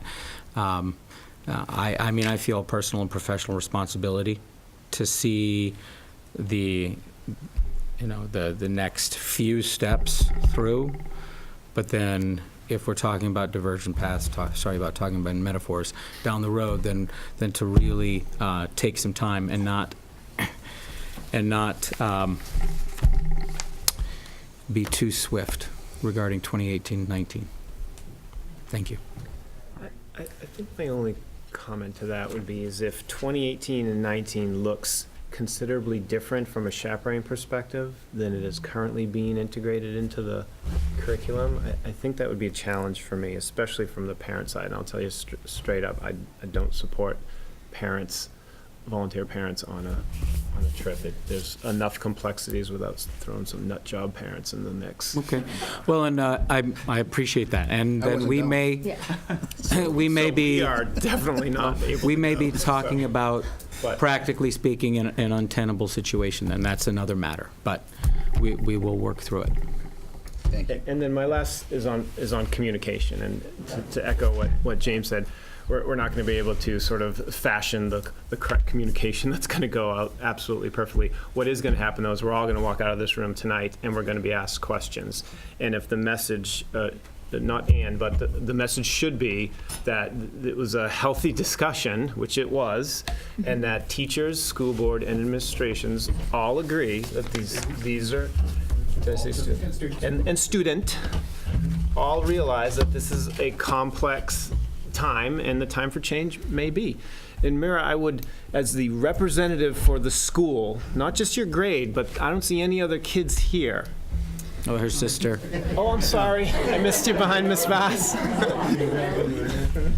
She didn't want to leave. I was like, Maybe not look at it as the trips are being taken away. Maybe look at it as a way for you guys to pioneer the next version of what this integration and experience could be for you guys. And maybe there's participation that gets drafted from the student body as well. So this isn't a takeaway. This is an adjustment. That's all. Thank you all. Thank you all for your candid conversation. All right. Move on to Power School.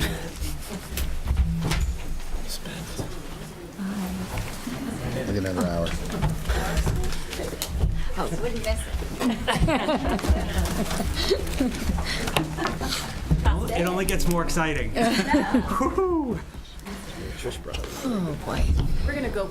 Matt's financial report is coming up. Don't miss it.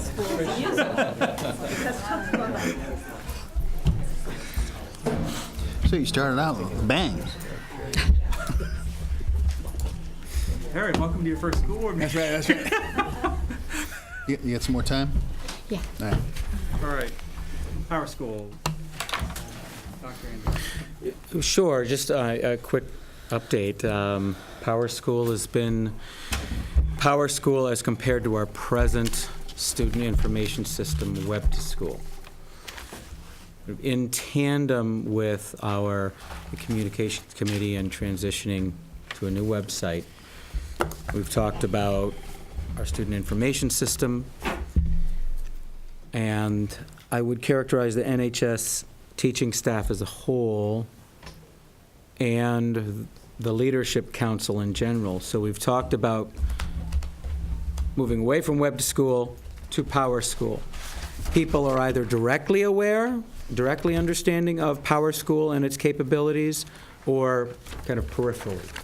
And maybe they have a child or a colleague or a friend at Winnicott or somewhere else regionally. But practically speaking, universally, I won't say to a person, but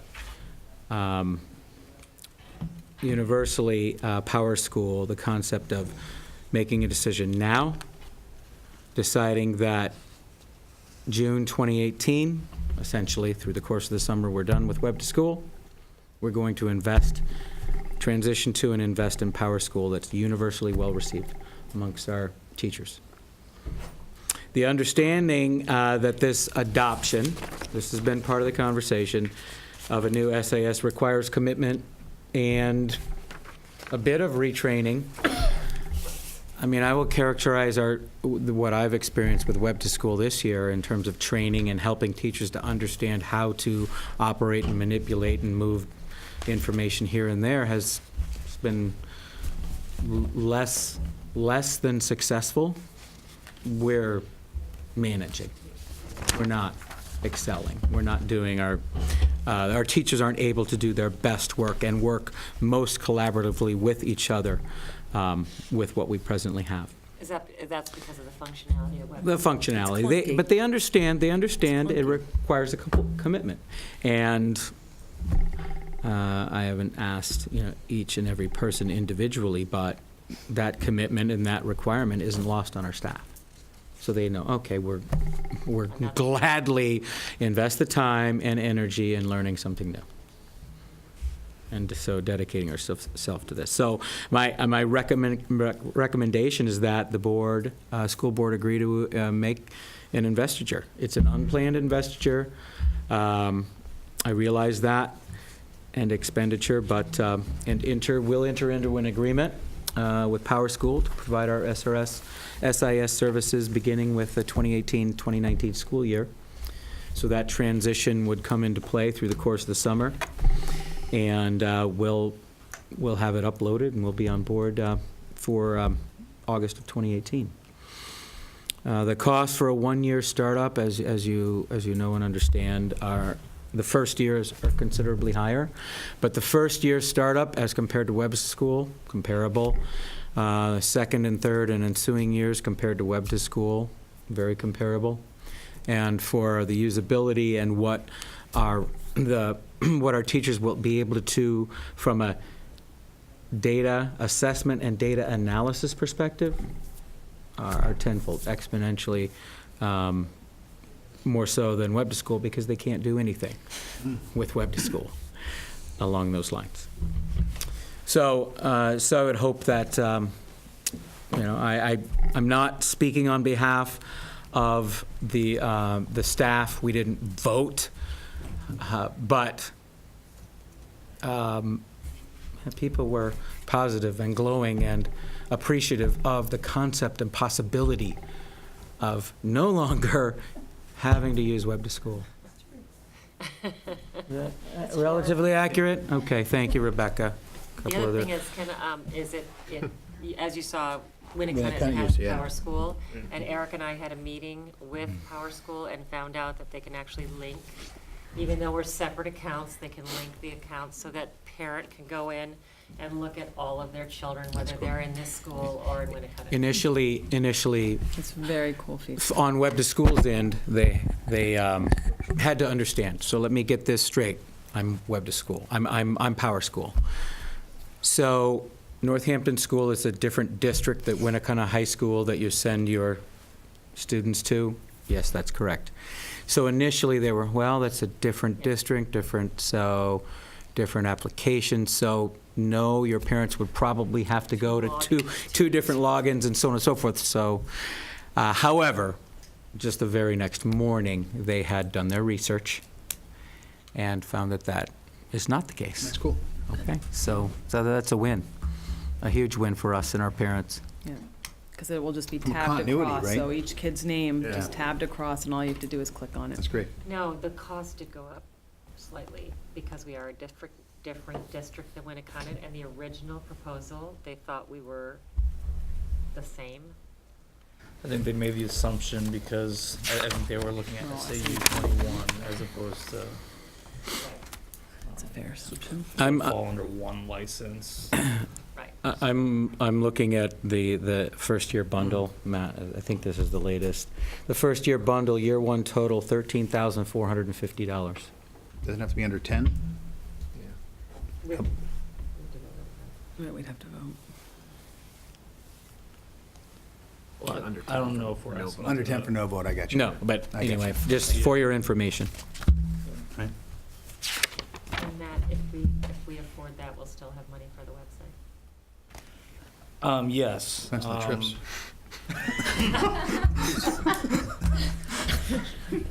Sorry. Oh, boy. I mean, unfortunately, as you're aware, the difference from the GMR to the actual health care was significant, the rate. So we have just over $100,000 on that line alone. So I'm not concerned about finding the money. And we can purchase the Power School, if we get the contracts for Power School and Web School in this school year, that'll be funded in that overage. I would, if we were to go forward with Power School, I'd recommend using this current 17-18 budget. Okay. For both. Well, it sounds like it's clearly going to be better for staff and better for parents and an upgrade. Also, Absolutely. also for our alignment, we've been talking about it, the vertical teams a lot, like looking for all the schools and how we assess and report out on our assessment for student performance. I anticipate it consistently happening. I will make a motion that we approve going forward with the implementation of Power School. Second? Any further discussion, questions? No? All those in favor? There's a cheer back there. Yeah, I do, my apologies. So I was not under the impression that we were going to actually come forward with Power School. We do have some obligations as far as the RFP process. Oh, okay. All right, we'll rescind that vote and I take it back. So my delete that one. Oh, she just cheered too. we just need to do our due diligence, and I there's no issue with Okay. You with can just come choosing back in them. April with the We just need to Okay. get some additional quotes and. Count Oh, we that have as to a get vote additional in quotes? favor of telling Matt to go Just finish. because it's close the more, loop.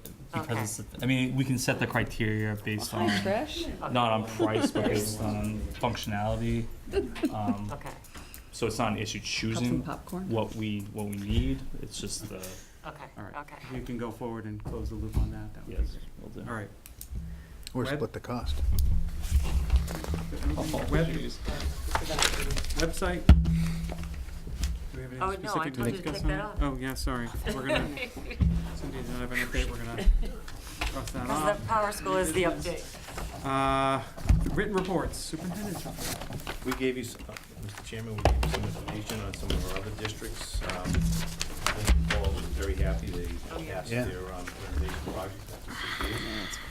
Not quite the same project that it was 6 years ago, but we're very happy. Superintendent Lupini was invited to our Southeasters the other day, and he attended, and I also mentioned that he and I and Mrs. Murphy met at all the meetings. He has scheduled meetings with our principals, so all of that continues, and I let him know that you're looking for a date for your retreat. Keep integrating the best we can. There's some sad news from the bottom school that I put in there of a reading teacher, one of our reading specialists. Carol passed away. Saddens us. And the rest is just some basic information. Thank you. Assistant superintendent's report. It's longer than usual, so I'm going to start at the very end. If you look at it, that was a letter that hopefully you all received as parents or were able to access on the website, speaking about safety and security throughout all of our districts in the SAU and the work that administrators are doing, as well as a list of resources through several reputable sources that we have through the Administrators Association, the Psychology Group, etc. So that's been a main focus, and went to a huge conference today, so more coming on safety moving forward in the future.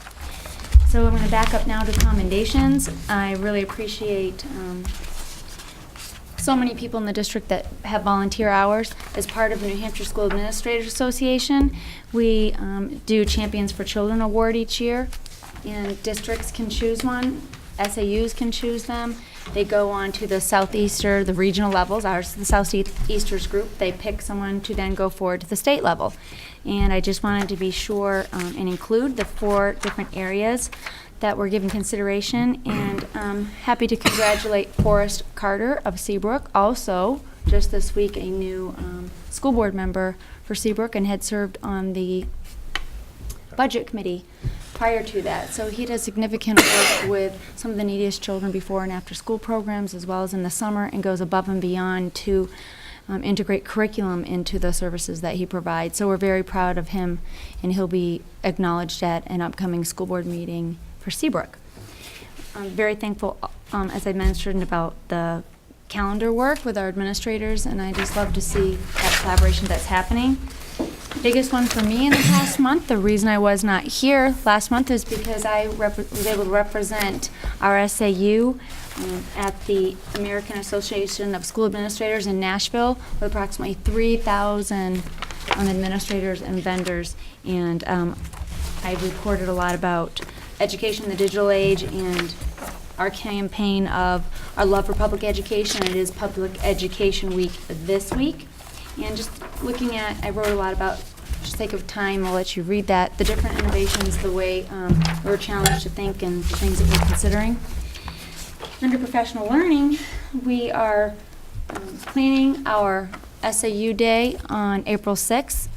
And some of the things that we talked about here, we met yesterday with a consultant for April 6th, John Vanderels, who's helping us plan that day, and we did a little bit of formative work and decided that what we had planned, our students aren't actually ready for this larger assessment yet, so we're backing up, and I had a lengthy conversation with him today, as well as Dan Singer, who heads the PLC committee, and we are backing up our competency presentation for the 6th, so I look forward to that, and I'm confident it's going to be better meet the needs of our teachers. And I will say that I was here Monday and spoke to probably 15 different teachers within this building, and they were phenomenal in their willingness to participate in our original plan and be facilitators for the 6th. We're going to consider if we're still doing that, but I was really proud of the names that Dan and Eric had put forth and their willingness. A little anxiety, but none of them said no. That speaks volumes for all that we've heard about the excellence here tonight. Thank you. May I just volunteer on a relative note? Northampton School has the highest, at least initial degree of participation in what Dr. Cataret's referring to. Nice. Kudos to our staff. Thank you. Administrative report. May I start with a curriculum coordinator search update? You may. We met last week. We had our organizational meeting. The committee consists of myself, Dr. Cataret, a school board member, Dr. David Hobbs, Tracy Griffin-Hagen, Linda Hebert, Kathleen LaCroix, Deb Brown, Linda Donahoe, Dana Hanson-Babiak, Leah Crone, and parents Ellen Safronis and Danielle Strader. Big group. Great meeting. Not everyone could be there, but most were. And so we have the candidates coming in. As of last check, at some point today, we had 24 applications. Wow. Okay, just probably more than that now. But so they're flowing in. We have our next meeting is on Thursday, the 29th at 4 p.m. I believe that's correct. Check your calendars. The applications close on the 23rd, is that correct? Yes. I mean, tentatively, but if we have enough viable candidates, we will close, and we'll have at this meeting on the 29th. We're going over every single application and making our determination about who we will interview. Invite for a confidential interview, no more than 6 preferably, but, I'll put that cap on it, but if we have enough viable candidates, we'll want to interview them all, all the strong candidates that we have. But so far, so good, with the intention to have a recommendation to Dr. Sullivan in time for him to exercise his due diligence and have the time to meet with whomever before the May board meeting.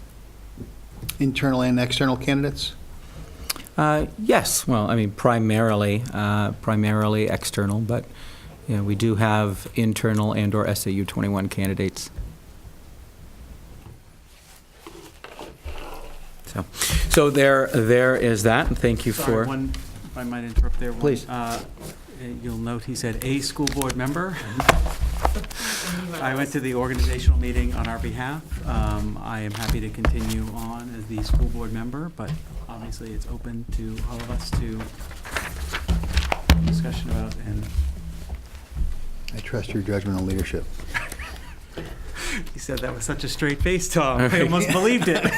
I mean it. I voted as chair. So if everyone's comfortable with that, I'm happy to continue, but I also, okay. All right. Okay, very good. So you see our, on the administrative report, the brief report, we have our Professional Development Teachers Workshop Day on Friday. You see the schedule there. Primarily continued science work, which we're very proud of. You can see that all of our elementary educators are now Project Lead the Way certified.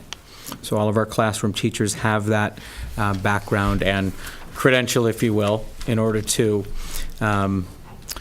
for Project Lead the Way to endorse you as a classroom teacher, you need to have gone through the program, and all of our teachers have.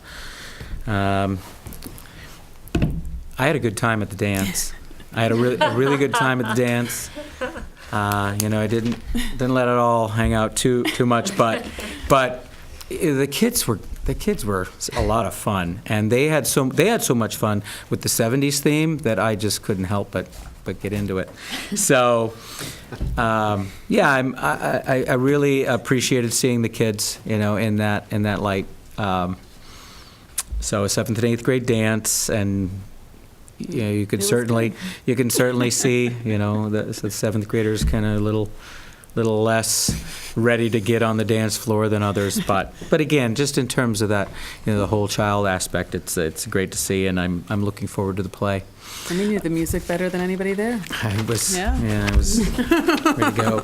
And Mark McFarland, I just got to say, yes, they played Staying Alive, and to see, and I wish to see Mark do this was a lot of fun. It was good. It was worth it the whole night. He struck his best John Travolta. So again, a part of what we do and what we do for kids around here. So our artist in residence, just an FYI, Randy Armstrong will be here from March 30th through April 4th, working with our 4th and 5th graders. Kindergarten registration is coming up on April 5th. There have been a couple of communications that have gone out on various Thursdays or through other outlets. And the Glitter Ball is coming up on April 14th. Okay, so Buy your tickets. absolutely, quite an event. Volunteer. Quite an event. I'm looking forward to my first glitter ball. So, do you have any questions or anything else you'd like to bring up? I can get you a ticket. We got a connection. I do. Thank you. Thank you. All right. Financial report now. So, This is what everyone's been waiting for. wow, it's the second comment. You know how to clear a Must be room. real boring.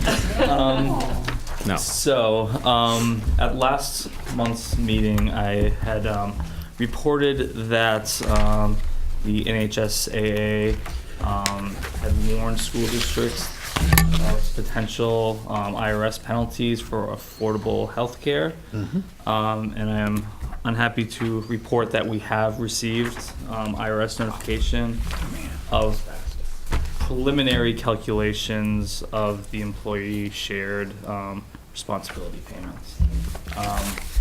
Their preliminary calculation is $41,000, which 41. is 41. Yes.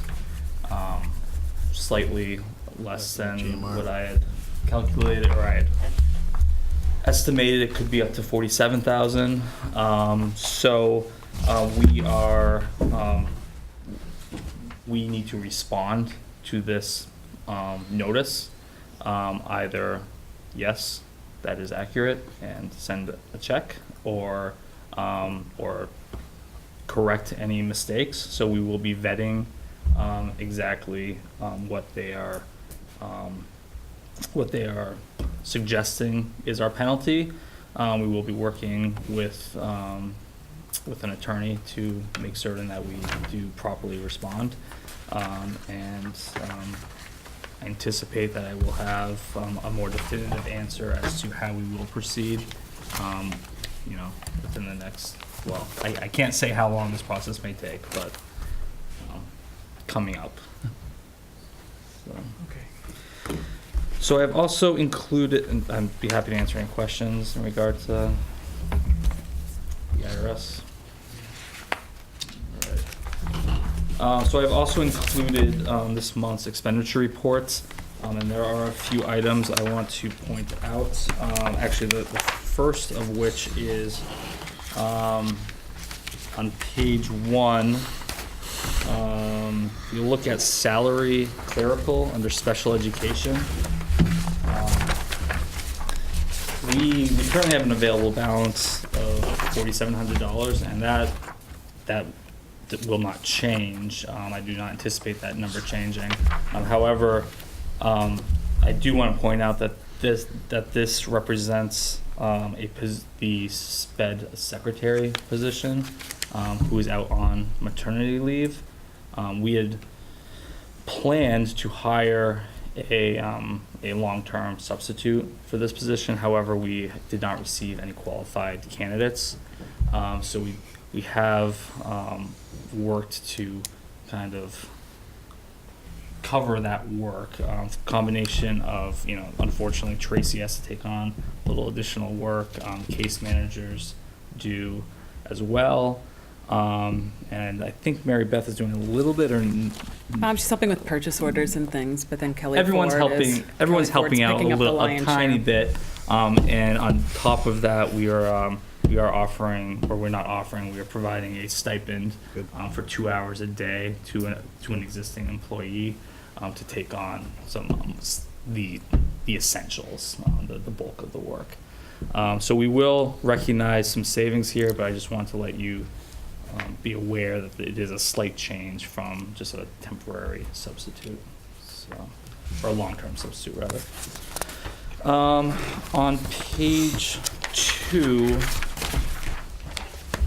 you'll see under student activities, other expenses, it appears that we're over budget by $6,300. This is for the spring musical. We outsource a choreographer and a musical director. However, we will be receiving this money back because this will come out of the student activities fund. We just pay it out of our operating budget so that we can officially give them a 1099 and make it more of a legitimate for tax purposes. So do the ticket sales go back to the student activity fund? Is that what happens?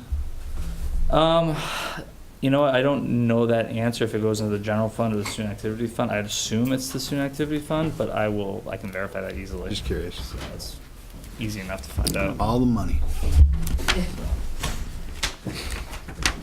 And finally, on page 3, you'll see under improvement of instruction, tuition reimbursements, we are over budget by $1,300.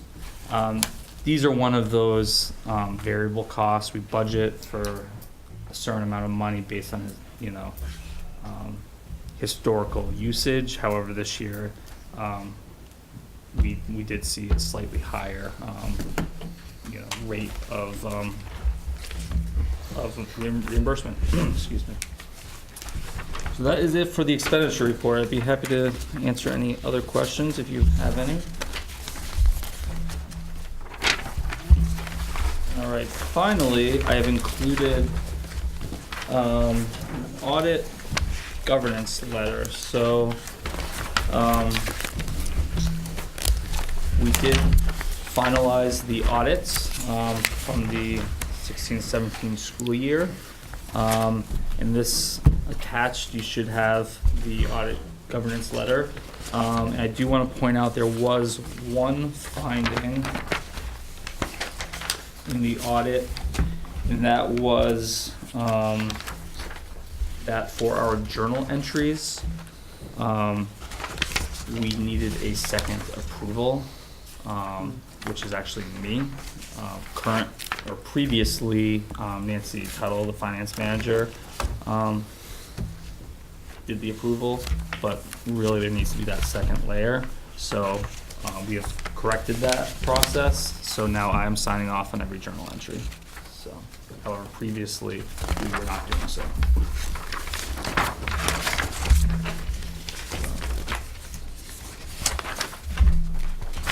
To answer any questions in regard to the audit governance letter. I know that's exciting stuff. It looks like it was pretty clean. Very good. Yeah. Yes, yes. Clean.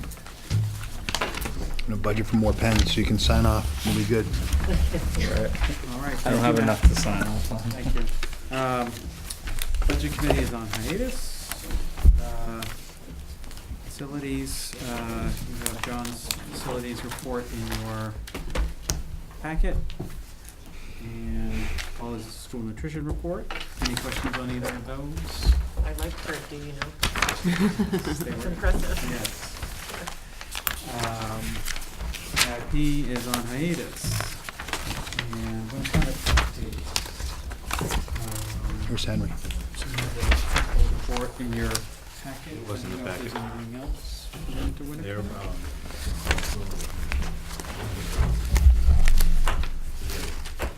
your school plays this weekend. So mixed up with plays. They play with last week, huh? Okay. It was Young Frankenstein, as you all remember the Yes, I Mel heard it was books. great. Frankenstein. It was good. Frankenstein, man. Putting on the Ritz. Yep, they carry their own pit orchestra, so all the music is done live. And then Beautiful. performers up above, and it's quite entertaining. I would say it's definitely a high school mature musical. Probably should have brought my fourth grader, but What was her name? Abby. Abby Normal. And we have one personnel item, we have a job share request. I'll There discuss should be a that. letter in your packet. Yeah. Yeah.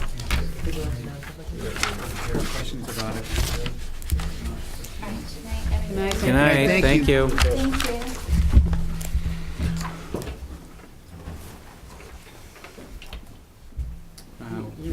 Full on endorsement and Yes, recommendation, yes. 100%. And we did adopt the job share policy, and we have the job share addendum that we adopted. I assume this is in compliance with all of those? Yes. Yes, Okay. well I aware of it. move that we accept the job request from Lori Berry and Aaron Ivy.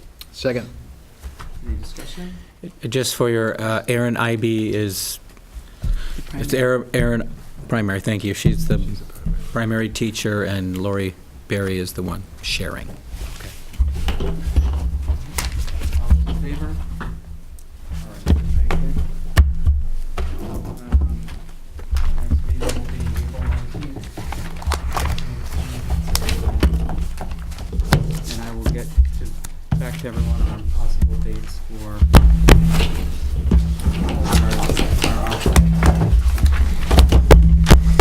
anything else?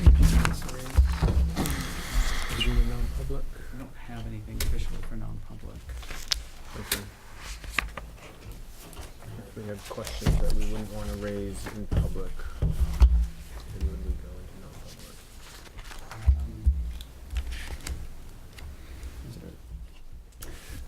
I'll shelve it for now and have a conversation with you. Okay. Okay. All right, guess that's it. Motion to adjourn? Mr. Chairman, I move we adjourn. Oh, thank you, I'll second that. All those in favor, thank you all.